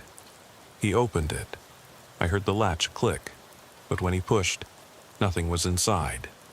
No chair, no dresser, no floor footprints, no items. Just empty carpet and bare walls. We ran back downstairs, but by the time we regrouped, the houses on either side were dark, the street silent. No footprints in the grass, no signs of movement. The rain boot, the watch, the photos, gone. I checked my pockets, they weren't there. I turned to my partner and said, "I swear, they were real." He shook his head, frustration and fear flickering in his eyes. "This is getting out of hand." He grabbed my arm. "Promise me you'll step back. Let someone else handle these calls." I wanted to agree. My gut hollered yes. But my mind knew pulling away would only let it grow bolder. I'd already marked my territory. Now it was holding court inside my head. That night I couldn't sleep. I did paperwork until dawn, redrafting the report to remove anything spectral, labeling the call "Investigation Inconclusive." I stapled the file shut. On my way home, the sky glowed pale. I drove past the Ridge house, windows dark, paint peeling, silent as a tomb. My flashlight sat on the passenger seat, helmeted by its own case. I reached for it, thumb brushing the latch, and realized something awful. This wasn't about solving a crime. It was about being invited in. And every door I'd unlocked had led me further into something I couldn't name, but couldn't escape either. I parked outside my house and sat for a moment, listening for sounds. My daughter breathing down the hall, my wife's alarm clock set for 6 a.m. The world felt fragile, threaded between darkness and dawn. I grabbed my bag, headed inside, and paused at the threshold, half expecting to see a toy soldier propped by the door or a single boot left on the mat. There was nothing, just the humming, quiet of a home where people lived and felt safe.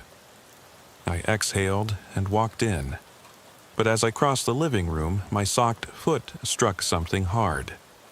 I stooped and picked up a single photograph face down on the rug. I flipped it over. The image was from my childhood, a snapshot of me and my sister at the lake, arms linked, laughing. The date on the back, today. I dropped the photo. It fluttered, face up, revealing my own smile staring back. And I knew in that moment that I was already inside. There was no turning back, no reclaiming the world where every house kept its secrets outside the walls. Because some places don't stay in one spot. Some footprints cross thresholds and settle in your life, in your family, in the pictures on your mantle, shaping the story you never wanted to write. I picked up the phone. It was 5:46 a.m. I dialed dispatch. My voice was low, steady. "This is Officer Merritt. Take my badge off active duty. I'm done with abandoned houses." There was a pause. I waited. Then I heard a distant click, like a door closing somewhere deep in the night, and the line went dead. Dawn came too quickly, gray and flat, seeping through the blinds like an open wound I couldn't close.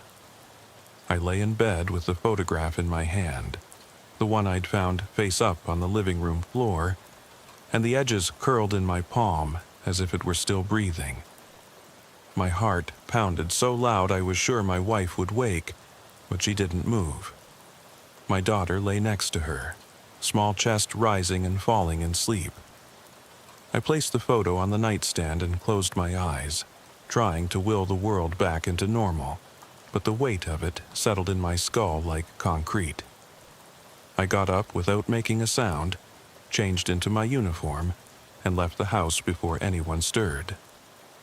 The air was cold and clear as I walked to the cruiser. The photo stuck in my pocket felt heavy. I didn't want to look at it again. I started the engine and drove to the station, passing empty streets that smelled of frost and night. Streetlights blinked off, one by one, as if giving up. At roll call, I barely registered the names and numbers. My partner, still pale, stood beside me, glancing my way before looking away. No one spoke of last night's call. In the briefing room, the lieutenant droned on about traffic stops and overnight arrests, but my mind was somewhere else. When he got to an all-clear comment about the Jenkins house, I felt my pulse skip. I sat straighter, pretending interest. After roll call, I headed to my desk, and there it was, my file, front and center with a sticky note in sloppy handwriting. Check with BCI. Beneath it, a small metal paperclip shaped like a house. I stared at it until my vision blurred. My heart threatened to spill right out of my chest. B. C. I dash state. Bureau of Criminal Investigation dash was where I'd sent that box of evidence from the Ridge House. Why would they ask me to check in? I hadn't heard a word from them since I dropped off the photos of the lamp cord and shoes. I slid the file toward me, clearing a space for the evidence bags. The paperclip felt cold as steel against my fingertip. I opened the top page. A short note from Agent Ramirez, 3 lines in all. "Meet me at BCI, noon. We have questions." No signature, no phone number. I flipped the page. Nothing but white. I felt my throat go dry. Noon was hours away. I considered tearing up the note, tossing the file in the shredder, swallowing the evidence whole. But the photo on my nightstand had taught me that resistance doesn't work. I shoved the paperclip into my pocket, grabbed my coat, and headed out. The station doors clicked behind me. The March air felt clinical, antiseptic, like it belonged in a hospital. I got coffee from the vending machine, black, bitter, and stepped outside for a smoke. Each inhale rattled in my lungs.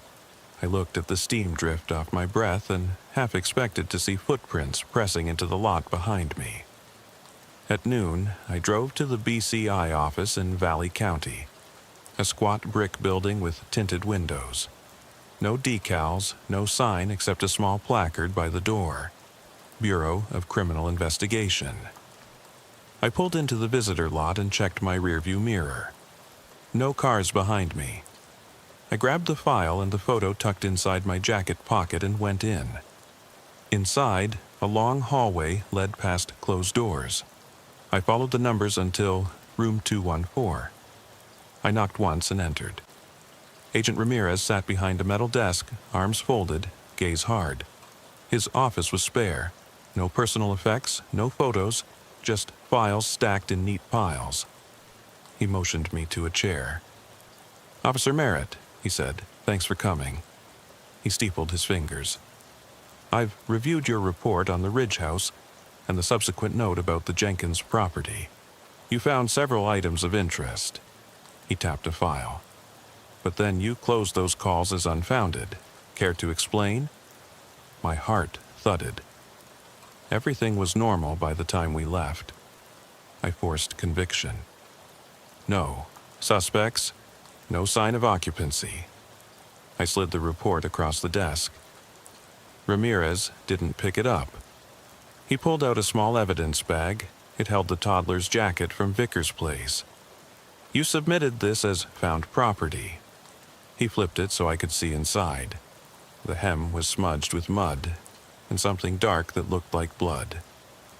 I glanced away. Chain of custody was broken. I didn't want to admit I'd put it in my cruiser and forgotten it in the back seat. Contamination. Ramirez nodded once. He placed the bag aside and pushed forward another item. The toy soldier, sealed in a second bag. "This, it tested clean for DNA, but your prints are on it everywhere." He tapped the plastic. The mold lining the box returned a strange bacterial sample, one we don't see in human dwellings. "I'm guessing you noticed the smell in that house?" I nodded.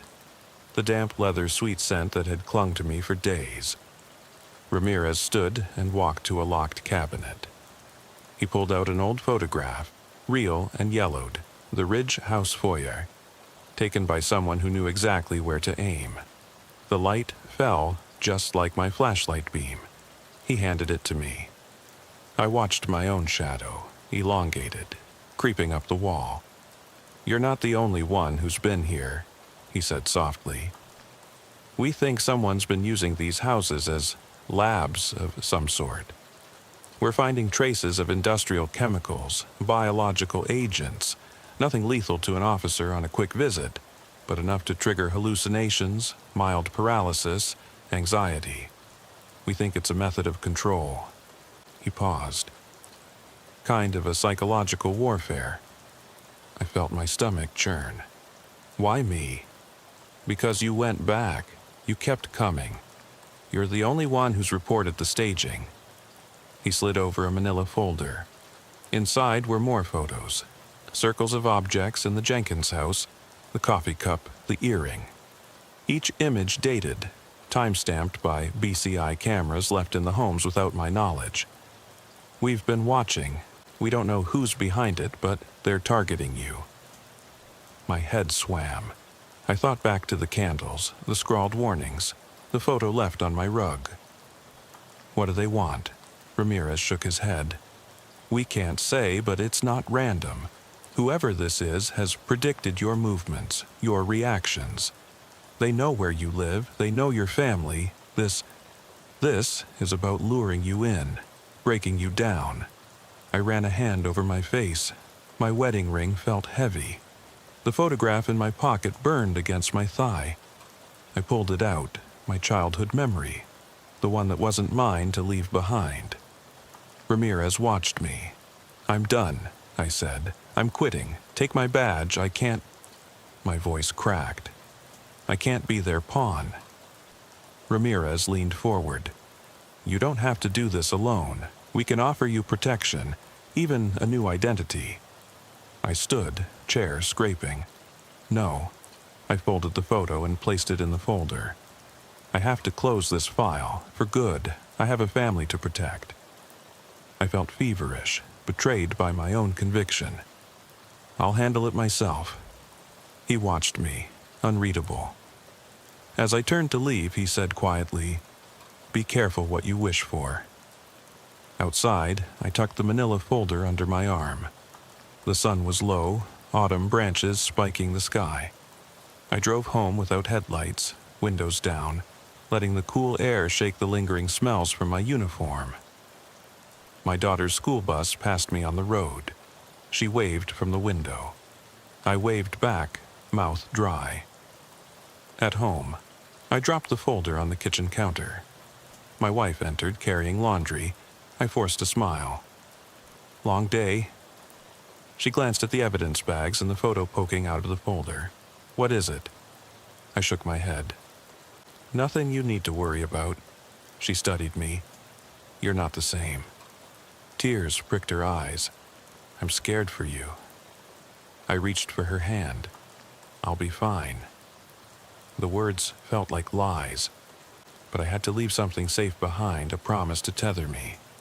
She nodded, but I saw the doubt in her gaze. I walked down the hall to my daughter's room and paused at the door. The moonlight through the curtains lit her bed. She lay curled, sheet pulled to her chin, teddy bear in arms. I knelt, brushed a lock of hair from her forehead, and kissed her cheek. I whispered, "Daddy's coming home safe." The words trembled in my throat. As I left, the door swung closed. In the hallway, my flashlight lay on the floor. I picked it up, examined the beam for flickers. Nothing. I pocketed it and walked back to the kitchen. In the folder on the counter beneath the photograph lay another snapshot. My daughter asleep, taken from the open doorway. I hadn't placed it there. I snapped it up in shock and recognized the timestamp. Last night, 2:03 a.m. My blood went cold.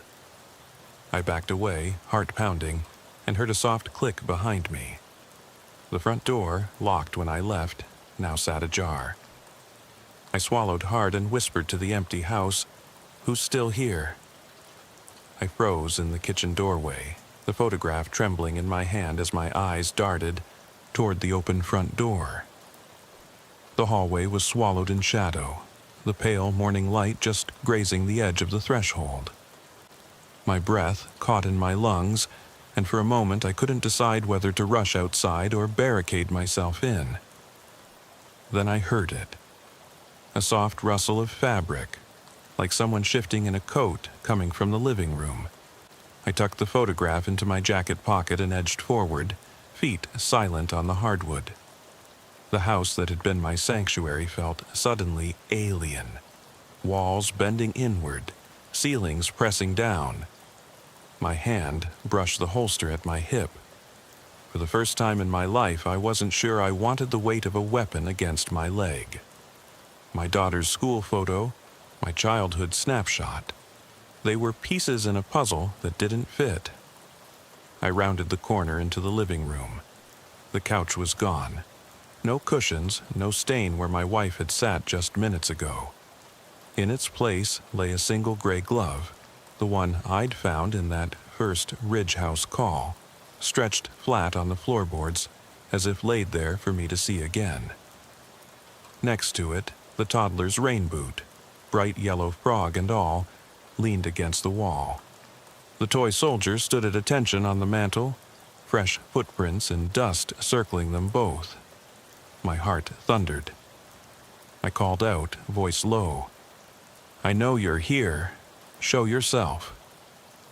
No reply, but the house answered in the shifting of shadows, the faint drip of water from somewhere overhead, and that telltale scent, vanilla and rot, sweet decay. I swallowed against a lump in my throat and stepped forward, flashlight drawn from my belt. Its beam hit the glove, the boot, the soldier, then traced upward to the staircase. Smoke, thin and wavering, curled down the banister, though no flame was visible. I felt bile rise in my mouth. I unsnapped my radio. "Dispatch!" But nothing came through. The mic crackled, dead, as if the world had cut me off. I tucked it away, fists clenched by my sides.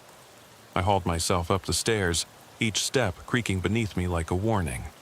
The photographs I'd stashed, all of them, were burning a hole in my pocket. Memories of family and childhood I'd assumed safe. Now they felt like lures, bait laid to draw me back in. At the top landing, the door to the ritual room stood wide open, and inside the candles flickered, though nowhere in the house had I seen any match or lighter. I passed through the threshold. The circle in the center was empty. No toys, no jackets, no personal effects. Just a ring of fresh blood on the floorboards, still glistening. My stomach lurched, and I stepped closer, flashlight trembling in my grip. The blood had been wiped in places, smudged into shapes that almost looked like letters. I squatted to examine the pattern. 3 strokes down, 1 across, a crude E. A slow thud echoed behind me. I whipped around. In the doorway stood a figure cloaked in white dust, long hair plastered across their face, uniform gray like the walls. They held something in their hands. A small notebook, leather-bound, pages dog-eared and water-stained. My partner? Agent Ramirez? I couldn't tell. The figure's face was obscured, eyes 2 black hollows. I said, "Who are you?" My voice sounded small. The figure lifted the notebook and opened it, revealing scrawled lines, the same frightened handwriting from the child's room. "I don't see. I can't sleep. They watch me." The page beneath. "They live here now." My chest tightened. "What do you want?" I took a step forward. The air felt thick, alive, pressing against my skin. The figure closed the notebook and slowly extended it to me, arms trembling. I closed my fingers around the cover, felt the leather give in my palm. The last page, pressed under the back cover, bore a single photograph. The dashboard of my cruiser at dawn. Headlights off, engine running, last night's snowfall barely visible on the hood. And there, on the passenger seat, that same toddler's rain boot, the glove, and the toy soldier lined up beside my flashlight. I staggered back, adrenaline spiking. The figure took a step forward. I took 1 back. We were a heartbeat apart. The notebook thumped against my chest. I glanced at the open doorway, sunlight pooling on the porch, bright and real, and at my daughter's bedroom down the hall, windows closed, curtains drawn. Something inside me screamed to run to her, to get my family out, but my legs locked. The figure's head tilted, as if listening to some silent command. They placed the notebook on the floor, then knelt and slid it toward me. The words on the cover had changed. Letters bleeding into the leather, spelling, "Welcome home." I heard my own voice in the distance, muttering prayers I didn't know. Then the front door slammed downstairs, shattering the fragile silence. The candles guttered out, plunging the room into darkness. I stood frozen, only the notebook's outline visible on the floor, as the dust-white figure receded into the shadows. I rushed to the door, yanked it open, but the hallway was empty. Footsteps skittered above me, disappearing into the attic hatch. I called up, voice cracking, Stop this!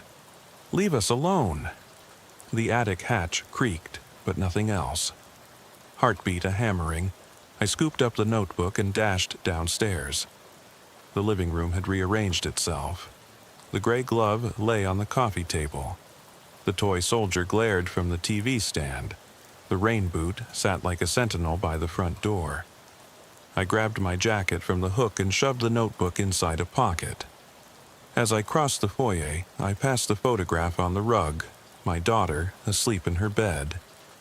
I remembered tucking it into my coat pocket before I left. Now it lay face down, the date stamped in fresh ink. Tomorrow. I shoved it aside and flew out the front door into the cold morning air, slamming it shut behind me. I heard the lock click, a small comfort against the relentless pounding in my ears. I ran to my cruiser, threw open the door, and dove inside. My hands fumbled for the notebook. I flipped it open to the last page, where the photograph of my cruiser at dawn had been. Now it was gone, replaced by a single line scrawled in charcoal ink. You never left. I dropped the notebook, turned the key, and the engine roared. As I sped away, headlights carving a path through the half-light, I glanced in the rearview mirror. The Ridge house stood silent behind me, its windows dark once more. No sign of candles, no footprints in the snow. But stamped in my mind, in the hollow between breath and heartbeat, was the certainty that I had. It's been over a decade, but I still feel the weight of that first call pressed against my chest. I remember the night so clearly, the street so silent it felt like the world had paused just to watch me walk up the cracked concrete path toward the old McAllister place. Someone had reported lights flickering inside a house that had been condemned for years. Neighbors said it was empty, boarded up, no heat, no water. Just an empty frame of wood and glass trapped in cold winter air. Yet, when I rolled up in my cruiser, headlights cutting through the darkness, the front blinds were drawn, the porch light on, and curtains rustling behind cracked windows. I took a breath, felt the engines hum under my boots, and told dispatch I was checking it out. I stepped onto the porch, each plank creaking like a warning. The front door was cracked open just enough for an arm to slip through. When I pushed it wider, it swung on rusted hinges with a groan that sounded almost alive. Inside, I flicked on my flashlight and felt the beam slice through layers of dust. It danced across empty furniture, a tattered recliner, a coffee table cracked in half. The air was still, but I could hear something. A faint tick, tick, tick, like a clock somewhere deep in the walls. Except the house had no power, no working clocks, no phones, no lights. Tick, tick, tick. I cleared my throat and called, "Portland PD, anyone here?" My voice sounded too loud, too bright. I took a slow step forward, moving down the narrow hallway. Wallpaper peeled from the walls in long streaks, revealing damp plaster stained dark with water. My boots echoed. Around me, the ticking kept time, slow, deliberate. I told myself it had to be my heartbeat thundering through my chest, but the sound didn't align with the tick. It was something else, something mechanical. But there was no clock. In the living room, I found newspapers stacked beside the fireplace, bundles wrapped in yellowed string. The front page was dated just last week.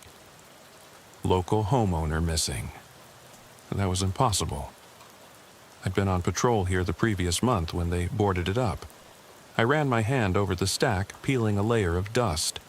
The paper felt fresh, as though somebody had folded it this afternoon.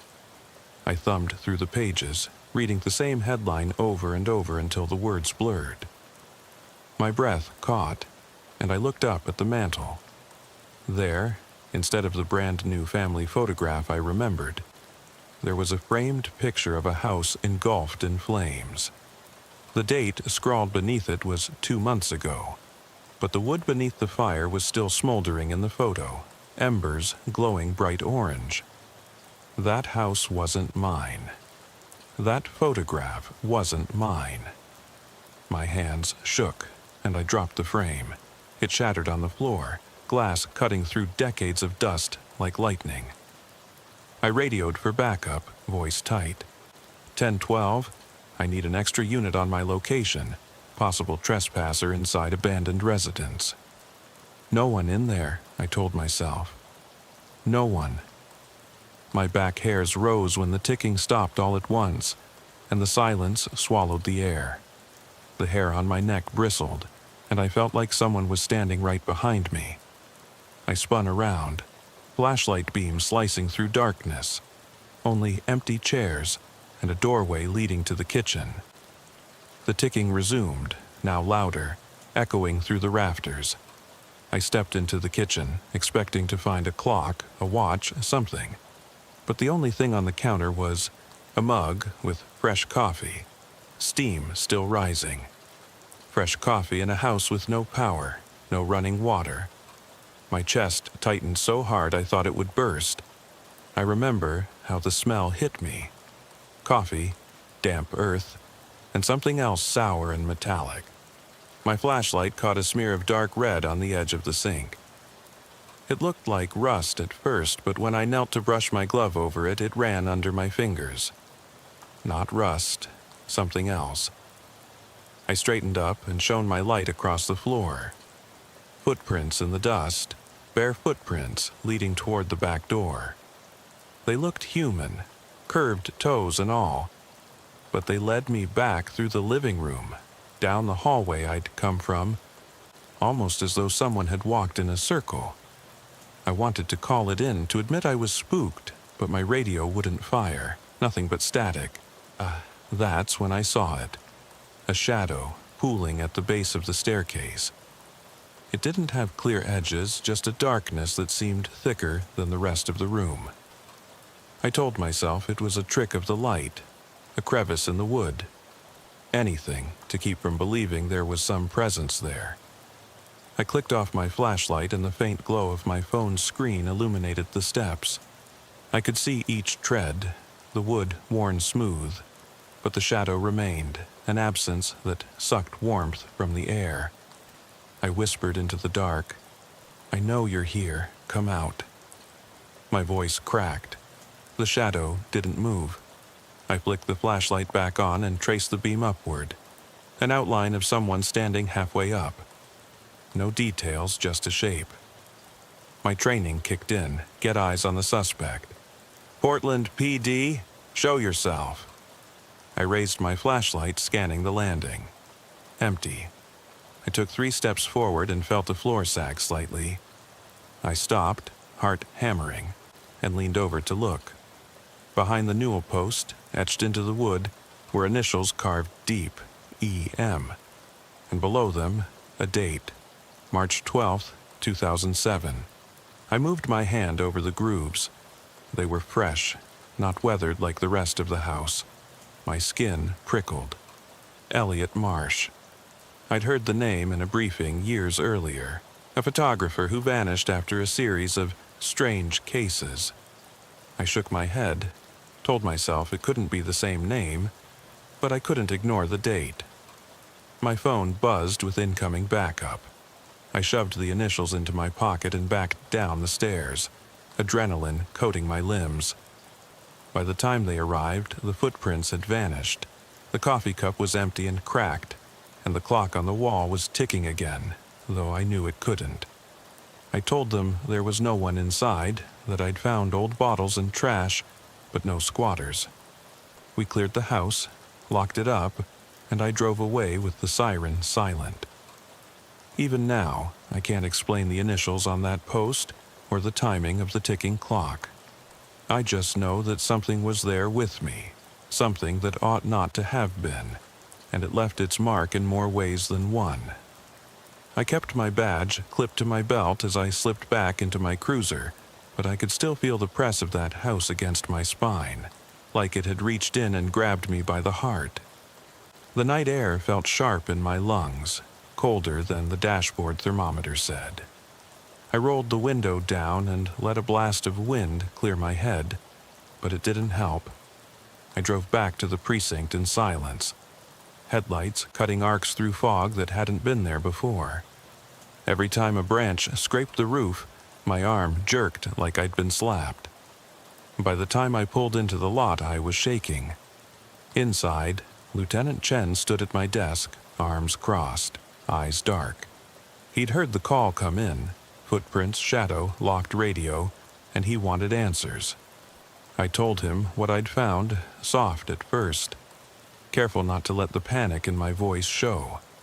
He listened without blinking, then asked me if I'd turned the flashlight on again after seeing the shadow, how long it had taken me to call backup, whether I'd searched every room. I answered flatly. He pressed me for more. Did I smell anything?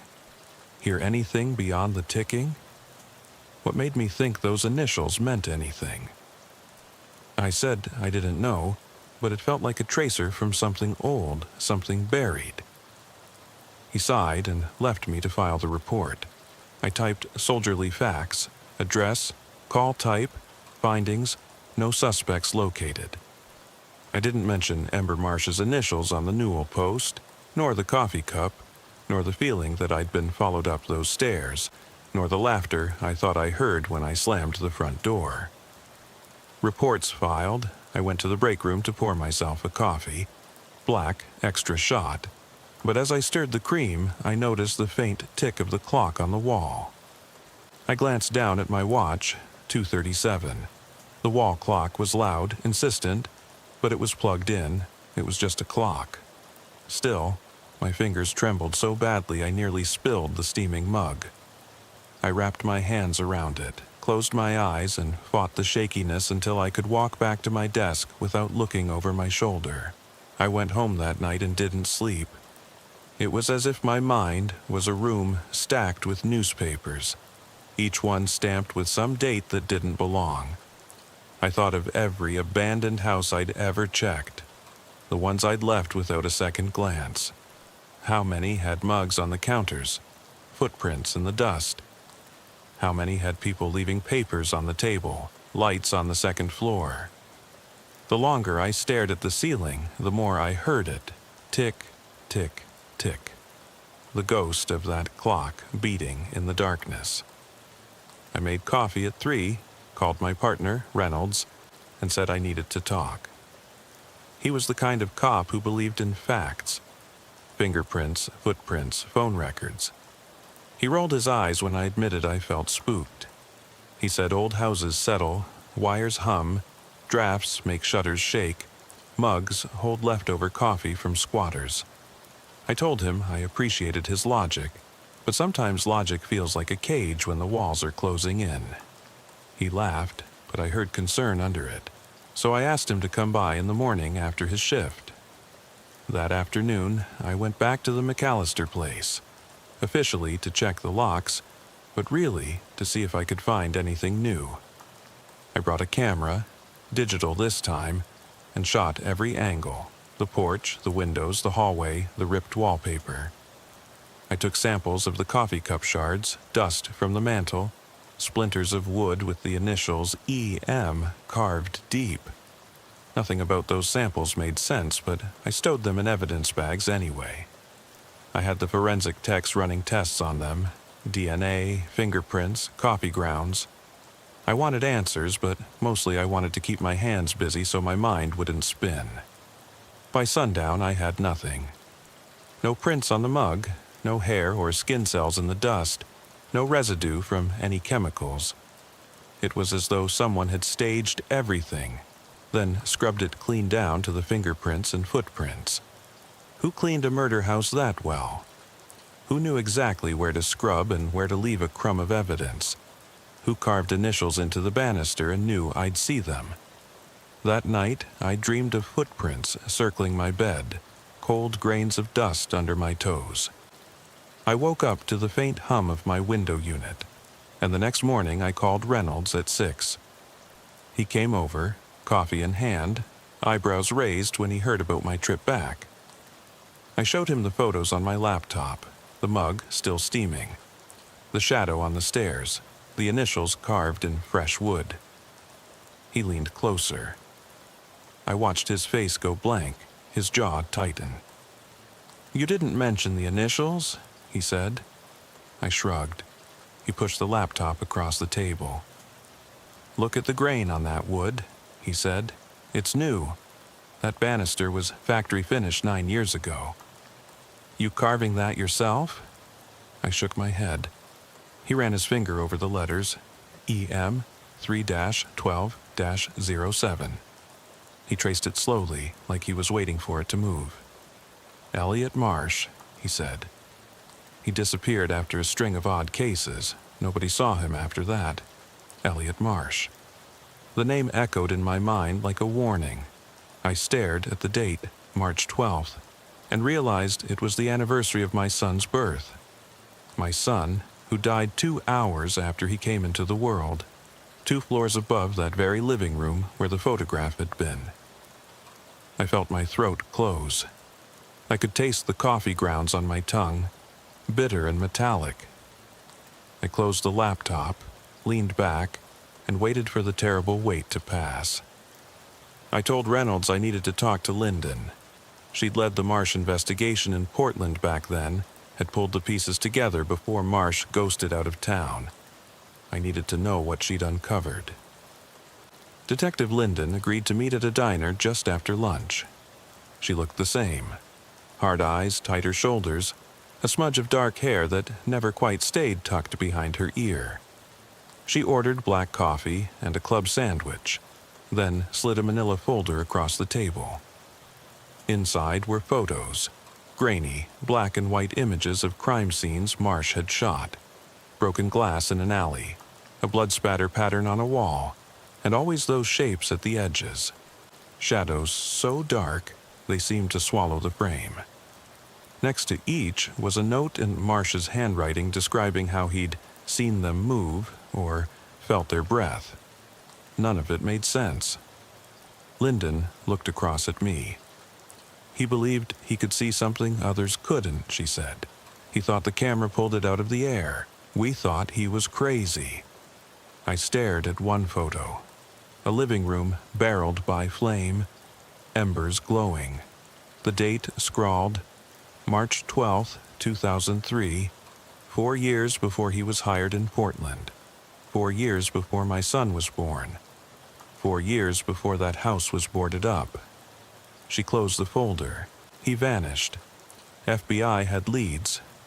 Phone pings near Crater Lake, reports of a rusted camera case. But he slipped through every net. We ended up sealing the files. She shook her head. There were people who swore they saw him in other states, photographing structures abandoned for decades. He was chasing something. I never wanted to admit it, but I think he found it. I walked out of the diner with questions circling me like vultures. Who or what was Elliot Marsh chasing? And why was he so sure that old camera could pull shadows from thin air? The tick of the diner clock followed me into the street, and I realized I still carried that old mug shard in my coat pocket. I stopped under a streetlight, yanked it out, and rubbed the chipped edge. It stung my palm, and for a moment I saw that smear in the sink.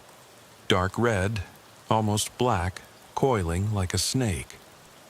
I snapped my eyes shut and dropped the shard into my hand. When I opened my eyes, it was gone.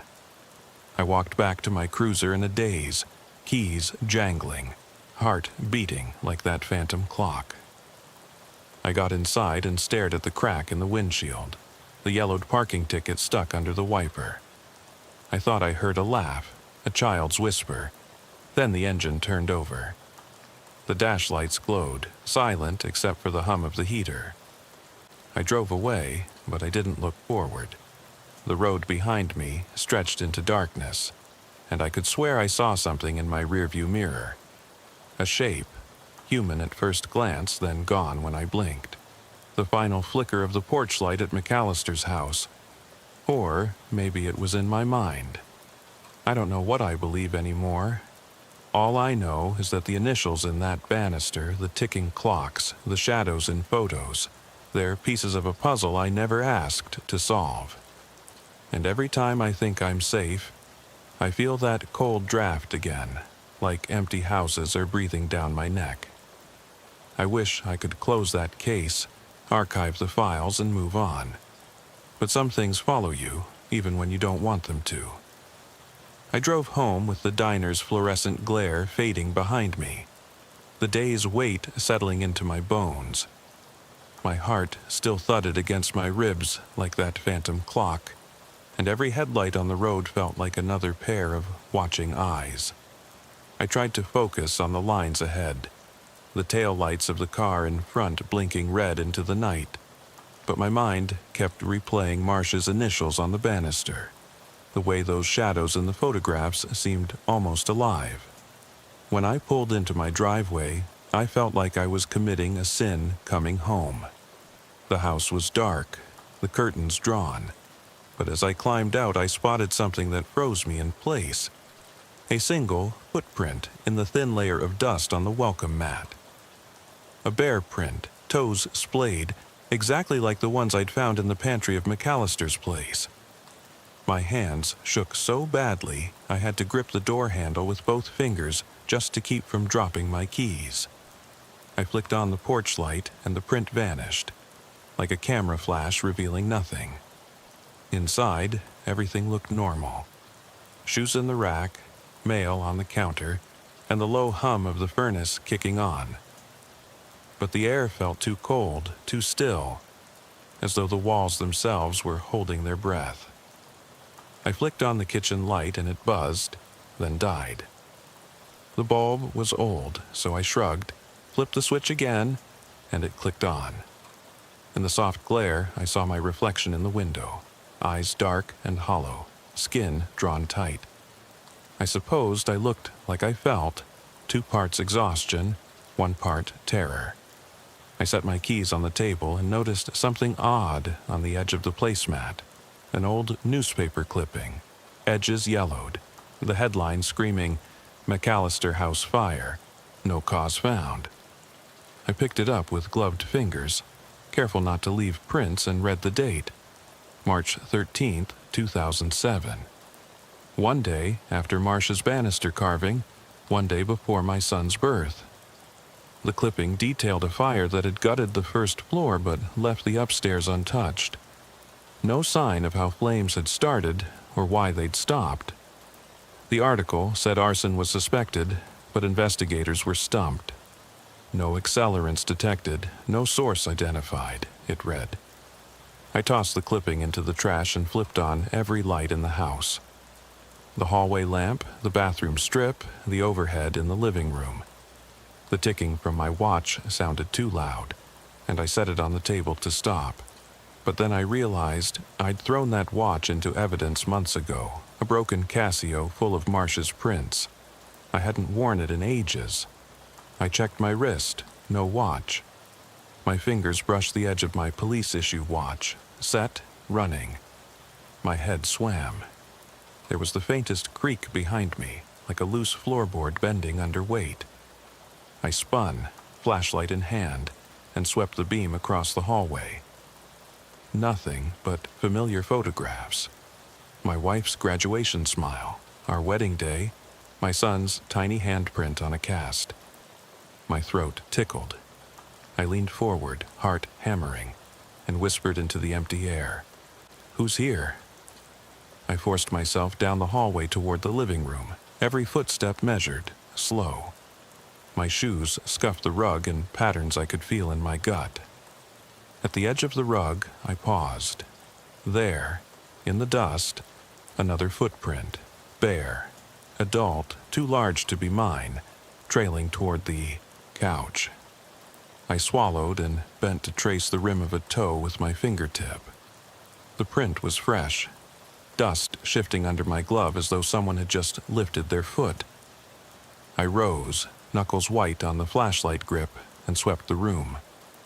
The furniture looked untouched, but the curtains at the far window fluttered, though no breeze stirred. I stalked closer, every nerve alight, and peered through the sheer fabric. In the streetlight's glow, I thought I saw movement, a shape standing at the edge of the lawn. I blinked, and it was gone. My radio crackled in my pocket. I yanked it out and hit the mic button. "This is Lieutenant Harper. All units be advised. Possible unknown in-progress activity at residence." Static swallowed my words. The radio cut out like the night itself had snuffed the signal. I cursed under my breath, made for the front door, intent on checking the perimeter. But the moment my hand touched the knob, the back door swung open with a rush of cold air. I spun, and flashlight flicked toward the kitchen, cupboards ajar, the fridge door cracking. Steam curled from inside, a single mug perched on the top shelf, brim full of black coffee. My vision narrowed. That mug, identical to the one in McAllister's farmhouse, chipped at the lip, a dark stain inside. And on the countertop, scrawled in fresh droplets, a name. Harper. I swallowed, stomach lurching, and read the letters again, Harper, my name. My hand flew to my mouth, stifling a gasp. Then I heard my son's laughter, quiet, distant, the sound hollow yet crystal clear. I froze and realized I was alone. No child, no wife, just me, and the echo of a memory I didn't want to revisit. A new sound came from the basement. Footsteps, slow and deliberate, descending the stairs. My pulse spiked, and every survival instinct screamed to run, but I turned toward the door. "Who are you?" I said, voice low. No answer. The footsteps paused, then continued, each creak of the stair unmistakable. I backed slowly, eyes locked on the door to the kitchen, the only exit. Then the lights above me blinked and died, plunging the room into inky darkness. My breath caught. My flashlight felt heavier, a single lifeline. I flicked it on and swept the beam toward the basement door, closed. The knob was juiced with rust, but the knob turned in my hand. I clicked off the flashlight, heart thundering, and reached for the knob. Only the knob, no door, just empty darkness where the entrance should be. A hollow in the floor, the rug stretching smooth to the wall. I slammed my palm against the wall and it resonated, a hollow sound like a tomb. I stumbled back, chest heaving, and lunged for the living room. My eyes adjusted to the dark, and there, on the couch, lay my uniform jacket, folded neatly with my badge on top. In the center of the badge, someone had carved a date, March 13th, the same as the newspaper clipping. I sank to my knees, chest tight, and stared at it. Behind me, I heard a whisper, almost someone clearing their throat. I turned, and in the dim glow of the streetlight sneaking through the blinds, I saw it. A shape beyond the window. Not rushing, not running, just standing. I watched until it raised a hand and waved slowly. I didn't wave back. I sat there, knees in dust, jacket in my lap, and realized two things at once. There was nowhere to run, and I'd never get away from the dead places whispering to me. Because tonight, the empty houses stopped at my front door. I stayed there on the floor until the first light of dawn burned the shadows from the room, my uniform jacket clutched to my chest like a shield. When the sun finally peeked through the blinds, I rose on shaky legs and edged toward the front door. Every step felt like walking through water, thick, resistant, pulling me back to that moment when the back door opened on its own. I half expected the porch light to flicker on again, a guilty spectator returning to watch me leave. Outside, the air was bone-chilling cold, dew beating on the grass like cold sweat. My breath came out in ragged puffs as I peered down the walkway to the street. No footprints besides mine, no lights flickering on in neighboring houses, just the weight of the morning and the memory of that wave. I closed the door carefully, locked it, and pocketed my keys. My hands still trembled. I realized I couldn't stay there. Not today, not ever. I needed answers. I needed help. But who would believe any of this? Not Reynolds. He'd seen me unravel over the past weeks. He helped when he could, but no man wants to admit that empty houses are breathing down his neck. No detective wants to believe that someone, or something, allowed him to walk into a house, carve initials in the wood, and then vanish again as though it were an invitation to play. I climbed back into my cruiser and drove toward the precinct, windows up, radio off. When I pulled under the hangar lights, I saw the uniformed officers milling about, coffee in hand and badges polished. They looked like they'd slept last night. It was a sight I could barely recall. I handed my keys to the dispatcher and walked past the bullpen, ignoring the curious glances. I headed straight for Chen's office. He looked up from his paperwork before I knocked. "Harper," he said, voice weary. "You look like hell. I got your message." I closed the door behind me and cleared my throat. "Lieutenant, I need scoped support. Internal affairs, CSI, whatever it takes. I found footprints in my own house, Lieutenant. A coffee mug in my kitchen that wasn't mine, scrawled with my name. My own badge carved with a date that lines up with a fire no one solved. I don't know what's happening, but I can't." He held up a hand. "Ease up," he said. "You're not making sense." "Make sense?" I slammed my palm on his desk. The initials on that banister, EM, March 12th, 2007, coincide with my son's birthday and every case Marsh touched. My house is showing the same signs. Abandoned house traces in my own kitchen. I heard laughter. I saw a shape. "I'm telling you, something's following me, Lieutenant. These aren't ordinary delusions, and I'm not losing it. I've got proof. Mug shards, carpet dust, photos, witness statements from Reynolds. Hell, I even found a newspaper clipping on my placemat this morning." He rubbed his eyes and stood. "Harper, I want to help you, but you've got to tell me clearly what you need.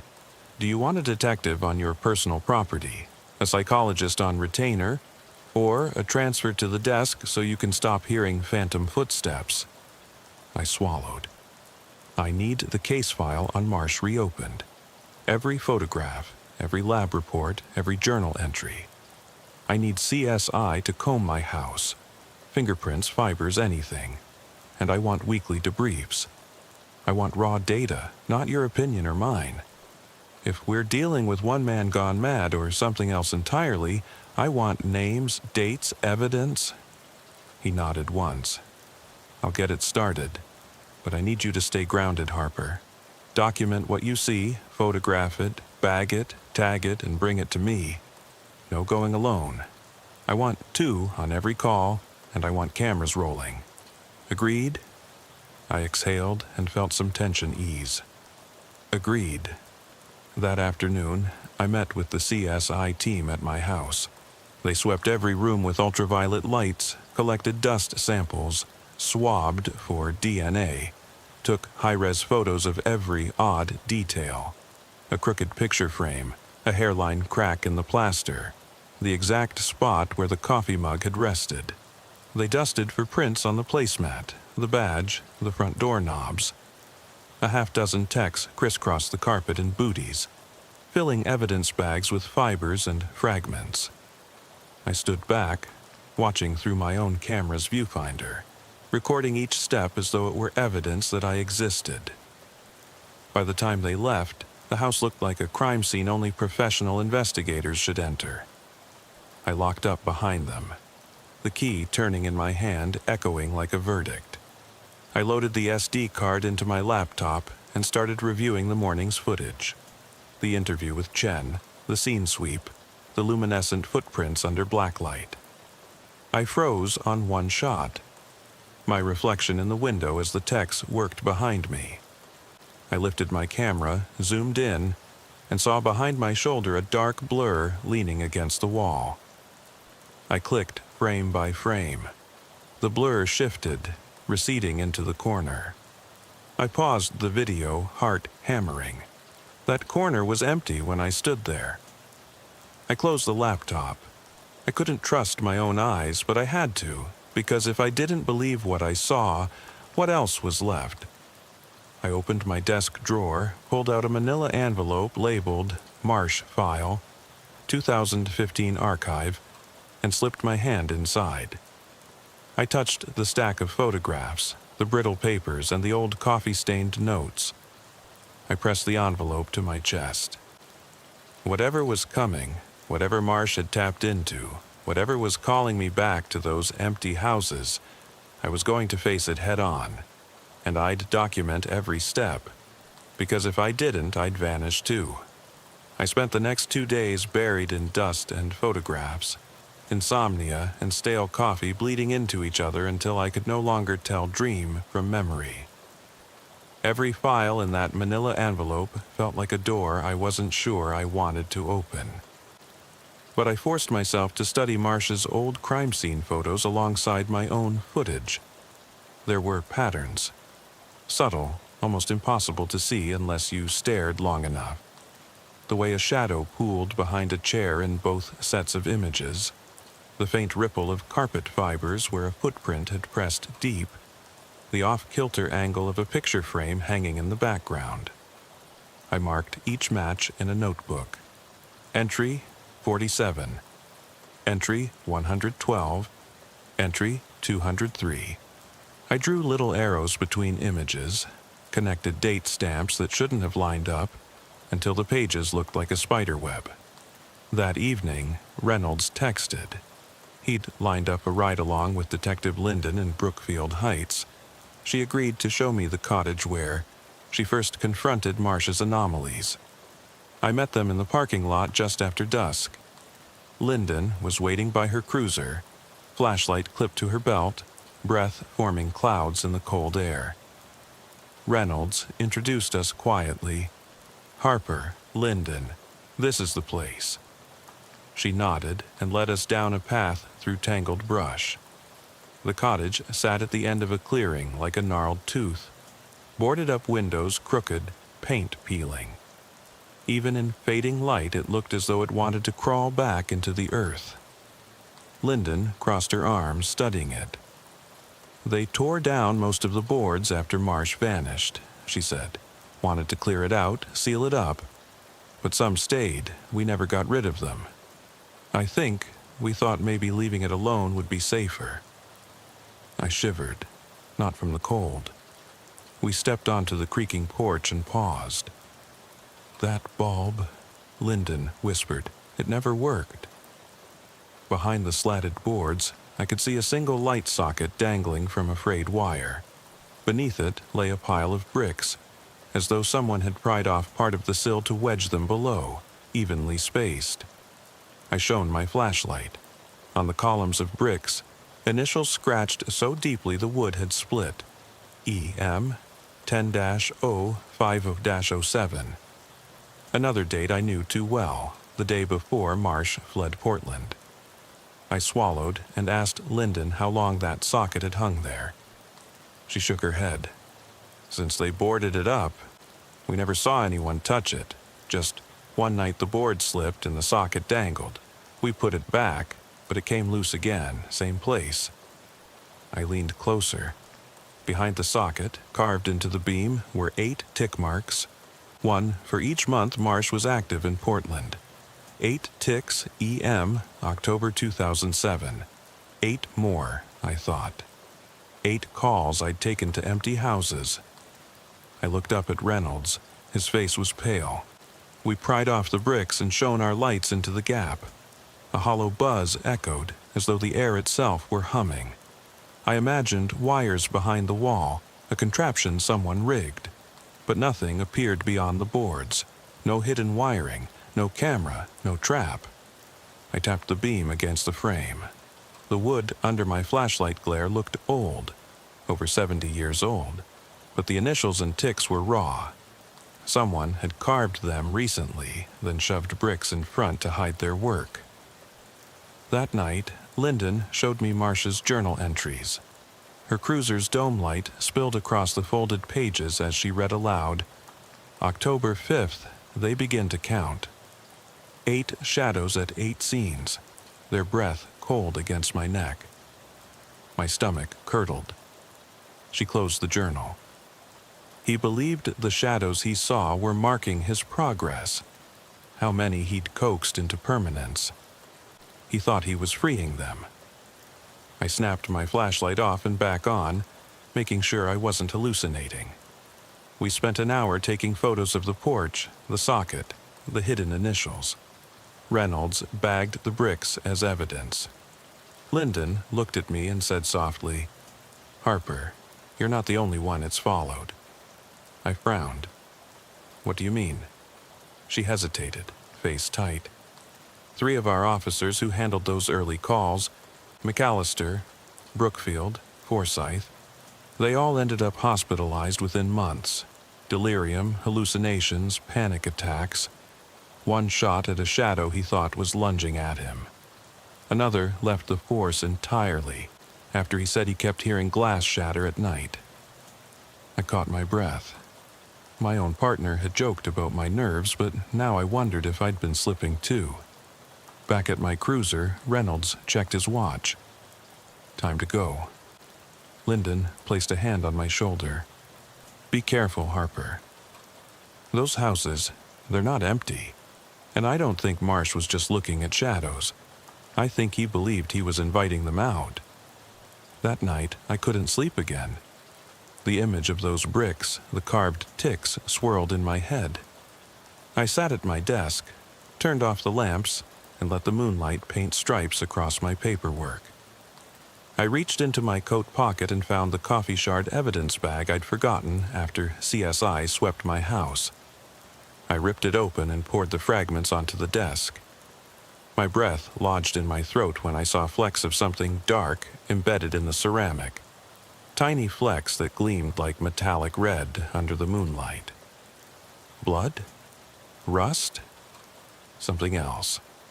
I grabbed a magnifier and peered close. It was a residue I hadn't seen in any of my lab results. Something inorganic with odd, crystalline structure. It looked almost alive.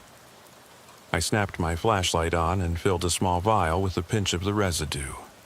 I labeled it Harper-5A and slapped it into an evidence bag. I needed a chemist to look at it, but I knew that whatever it was could tie Marsh to something darker than anyone had suspected. At 2 a.m, my phone buzzed. I glanced at the screen. An alert from CSI, test results back on sample 4B, the dust from under my living room rug. I opened the secure app and read the report. No human or animal DNA detected.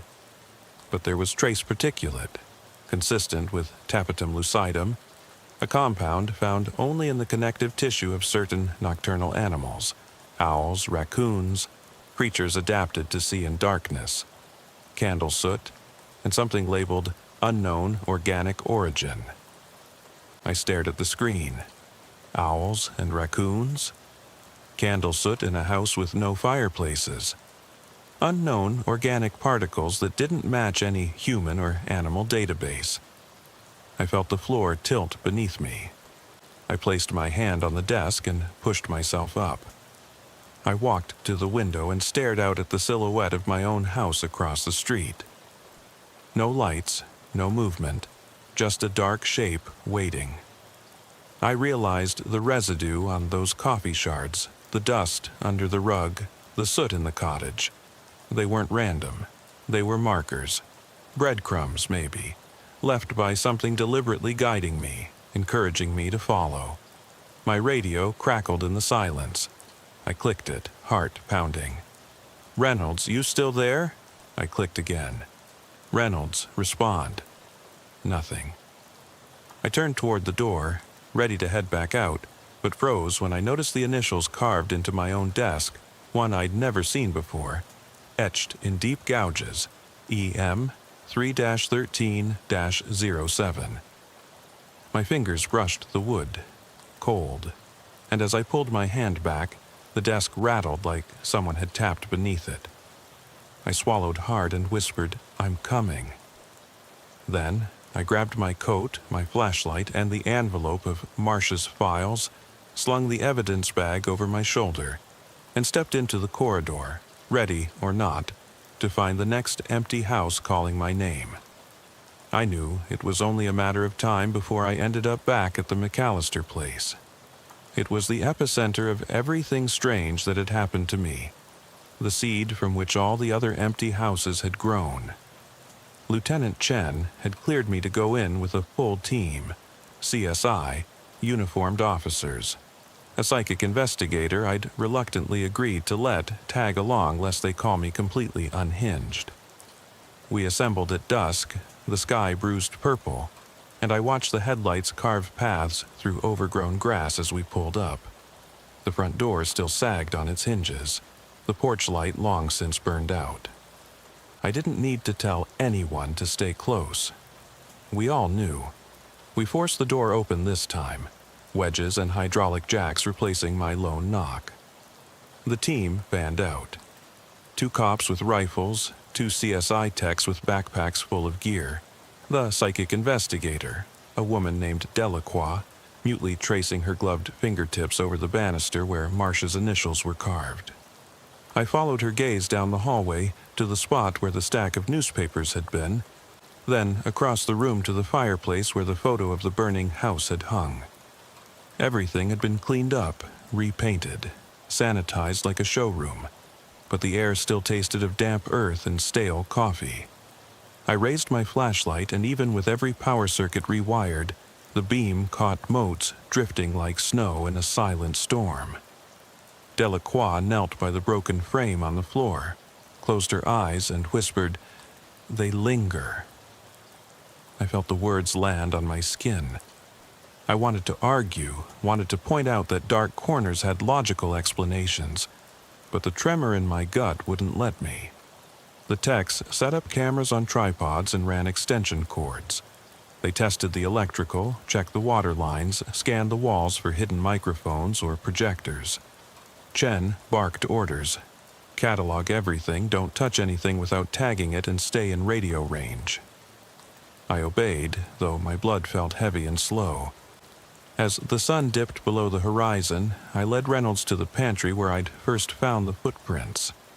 We crouched in the stale air, breathing close so our helmets' lights mingled.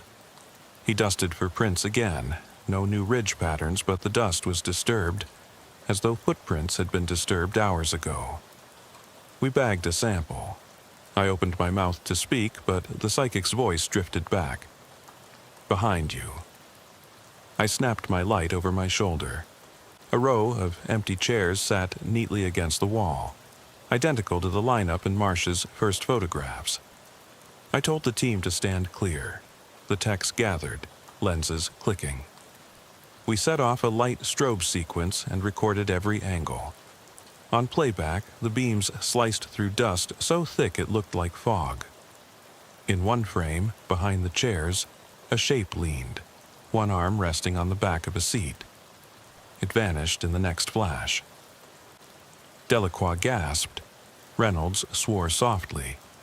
I swallowed and nodded for the tech to slow the strobe rate, just long enough to catch more detail. When the flash revealed the corner again, the wood grain looked scraped, as though someone had tried to carve something there and hidden it under new paint. Chen's radio crackled.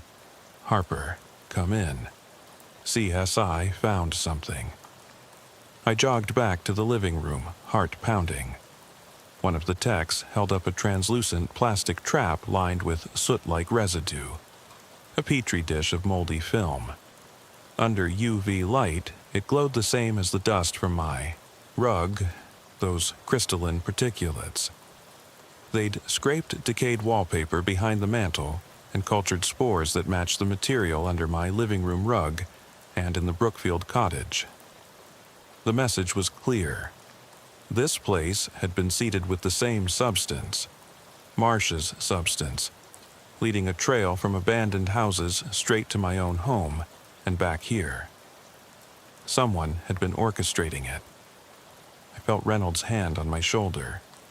"You sure you want to keep going?" I nodded, though every instinct screamed to run.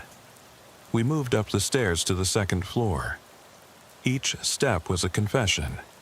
I'd brought shadows with me when I left. The hallway was the same one I'd walked as a rookie cop. Paint chips lay on the floor. Someone had repainted the banister where Marsh's initials had been, but I saw the fresh wood grain beneath the primer. I took out a pocket knife and scraped EM 03-12-07, fresh beneath the layers. I showed Chen. He frowned and called for more lights. We reached the master bedroom. Delacroix stood by the window, flashlight in one hand, a tape recorder in the other. She peered at the curtains, her eyes unseeing. "They're restless," she said. "Something here is unsettled." The mattress was stripped, spring coils shining like pale ribs. On the wall opposite the window hung the burned house photograph. The glass and frame replaced, but the image identical. Embers glowing, smoke drifting, and, if you looked closely, a silhouette at the edge of the flames. I felt the itch of panic. No logical reason to be afraid, but fear welled in my throat. The techs set up motion sensors in the corners. We arranged chairs to recreate the original layout. I placed a fresh coffee mug on the dresser, just like before, and filled it with black coffee brewed that morning. Cameras focused on it. Chen and Reynolds stood with rifles ready. I stood by the door with my hand on the holster. Delacroix whispered into her recorder, "Presence confirmed at threshold. Proximity, 2 meters. Emotional signature, mournful." I bristled at the word presence. Mournful, sad, hollow, something lost. I backed out of the room and into the hallway as the sun finally surrendered to darkness. The techs killed the overhead lights. The only illumination came from red recording lights on tripods and our flashlights. My radio channel filled with static and low-frequency thrum, as though it was picking up something subterranean. I crouched and pressed my ear to the door. It felt alive, pulsing like a heart. I clicked the mic to call out, but the radio shrieked, and half the team yelped and covered their ears. Then silence so complete it rang. In the hush, I heard it. Drip, drip, drip, water. No working pipes here. The sound came from behind the bedroom wall. Chen swore and tapped the wall. The drip stopped. We waited, nothing. I tried the handle, locked, not from this side. We shouted for whoever was inside to open it, nothing. Chen radioed for a locksmith. I shone my light through the keyhole. All I saw was darkness shifting. Then the drip resumed, softer, closer. I swallowed and braced my shoulder. "Open it," I said, voice steady. No answer. Minutes later, the locksmith arrived and forced the door. It swung in with a final creak. The room was empty. No chairs, no coffee mug, no photograph. The duvet lay crumpled on the floor, springs tangled in the sheets. No team member in sight. The cameras had stopped recording at 23:47. I checked the timestamps and saw the last frame. Me, standing in the doorway, staring at the bed. Then nothing. I radioed Chen. No reply. I flicked on my flashlight and swept the room. Dark corners, empty wardrobe, blank walls. Nothing. I turned, intent on calling Reynolds, but the hallway behind me had shifted. The staircase curved in a different direction, leading down to the foyer instead of the bedroom. I spun, heart thundering. The walls were lined with mirrors, each reflecting me back with shadow shapes standing behind. I sprinted forward. Mirrors shattered as I passed, splintering my reflection into shards. I pounded on walls, sounded alarms on my radio, noise, but no response. I ran, following the curve of the hall, and emerged in the living room, only it wasn't the same living room. The floor was dirt, the ceiling sagged, trees grew through the windows. Moonlight poured in, illuminating a house reclaimed by wilderness and time. I realized then that I wasn't inside the McAllister place anymore. I was inside my own mind's broken map, a labyrinth of shadows and echoes.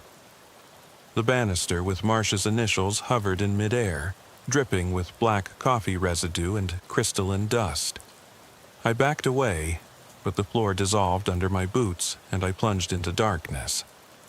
I fell through rooms I'd never seen, hallways that looped impossibly, doors that led to open fields under starless skies, corridors lined with photographs of every abandoned house I had checked, each frame emblazoned with E, M, and a date. I screamed, but the sound was swallowed by the space. I clawed at walls until my fingernails bled. Then I heard it. Soft footsteps, a breath behind me, and a whisper in my ear. "You found me." I woke on the floor of my living room, dawn creeping through the blinds. My uniform jacket lay across my lap, heavy as a shroud. My flashlight, radio, and Marcia's files were gone. All that remained was the carved banister fragment I held in my hand, warm and pulsing like a heartbeat. I slipped into the McAllister place one last time under cover of night, the porch light gone and the boards hanging loose like rotten teeth. Lieutenant Chen had insisted on sealing the place off once I went in, but I told him the house doesn't stay sealed. It breathes. It finds its way out. I didn't bring a team, I didn't bring a camera. I only brought my voice, because this time I needed to speak the truth into every empty room and echo it back at the shadows that followed me here. The front door was ajar. I eased it open and stepped inside. The air was cold and stale, like a wound left to scab over without healing.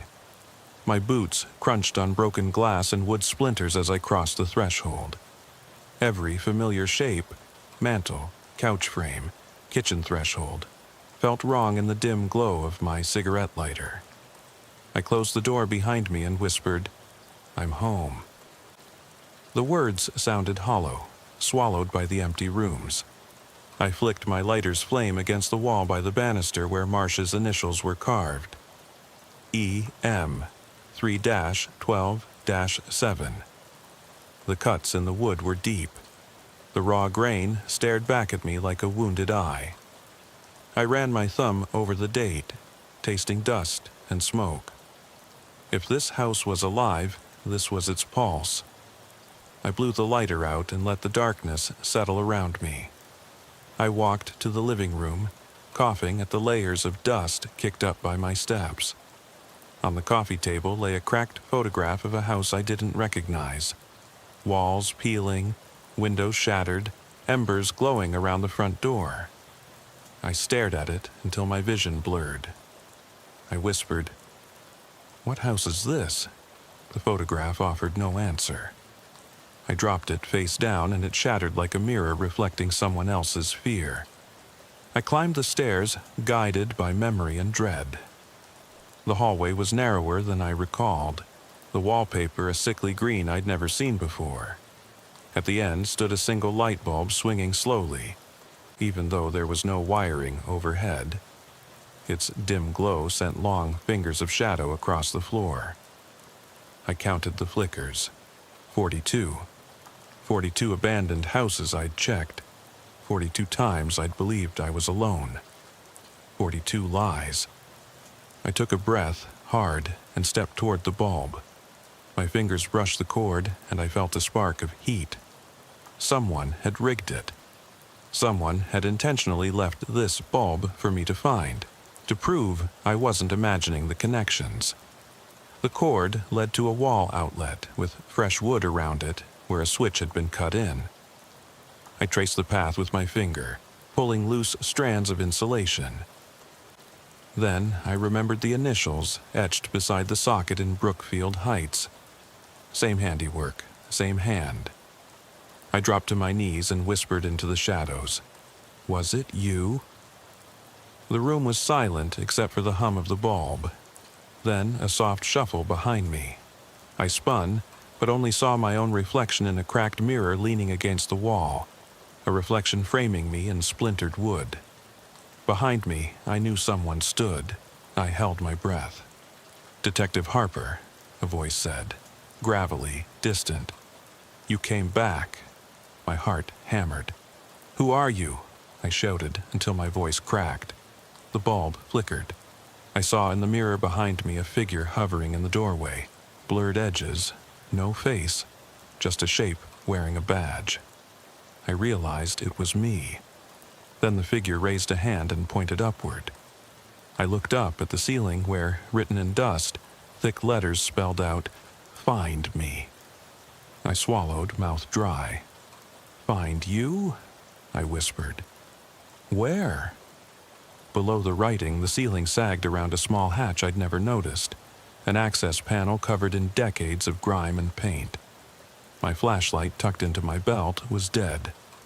I reached into my pocket and found a spare disposable lighter someone had left in my jacket last week. I clicked it on and held it to the hatch. The metal was cold, but beyond it lay a darkness denser than the room. I twisted the latch and opened it. A rush of stale air blasted my face like someone exhaling after holding their breath for years. I peered into the crawlspace. Wires tangled, insulation hanging in tatters, and in the center a small wooden box nailed to a joist. On the box, in the same uneven carving as everything else, read, "Open." My hands trembled as I unlatched it. Inside lay a bundle of photographs tied with string. Snapshots of every house I'd investigated. The boarded cottage in Brookfield Heights, the forsaken farmhouse on Forsyth, the dark shell of McAllister's place, and, at the bottom, a single photograph folded in half. I reached for it, thumb brushing the crease. The lighter's flame danced as I opened it.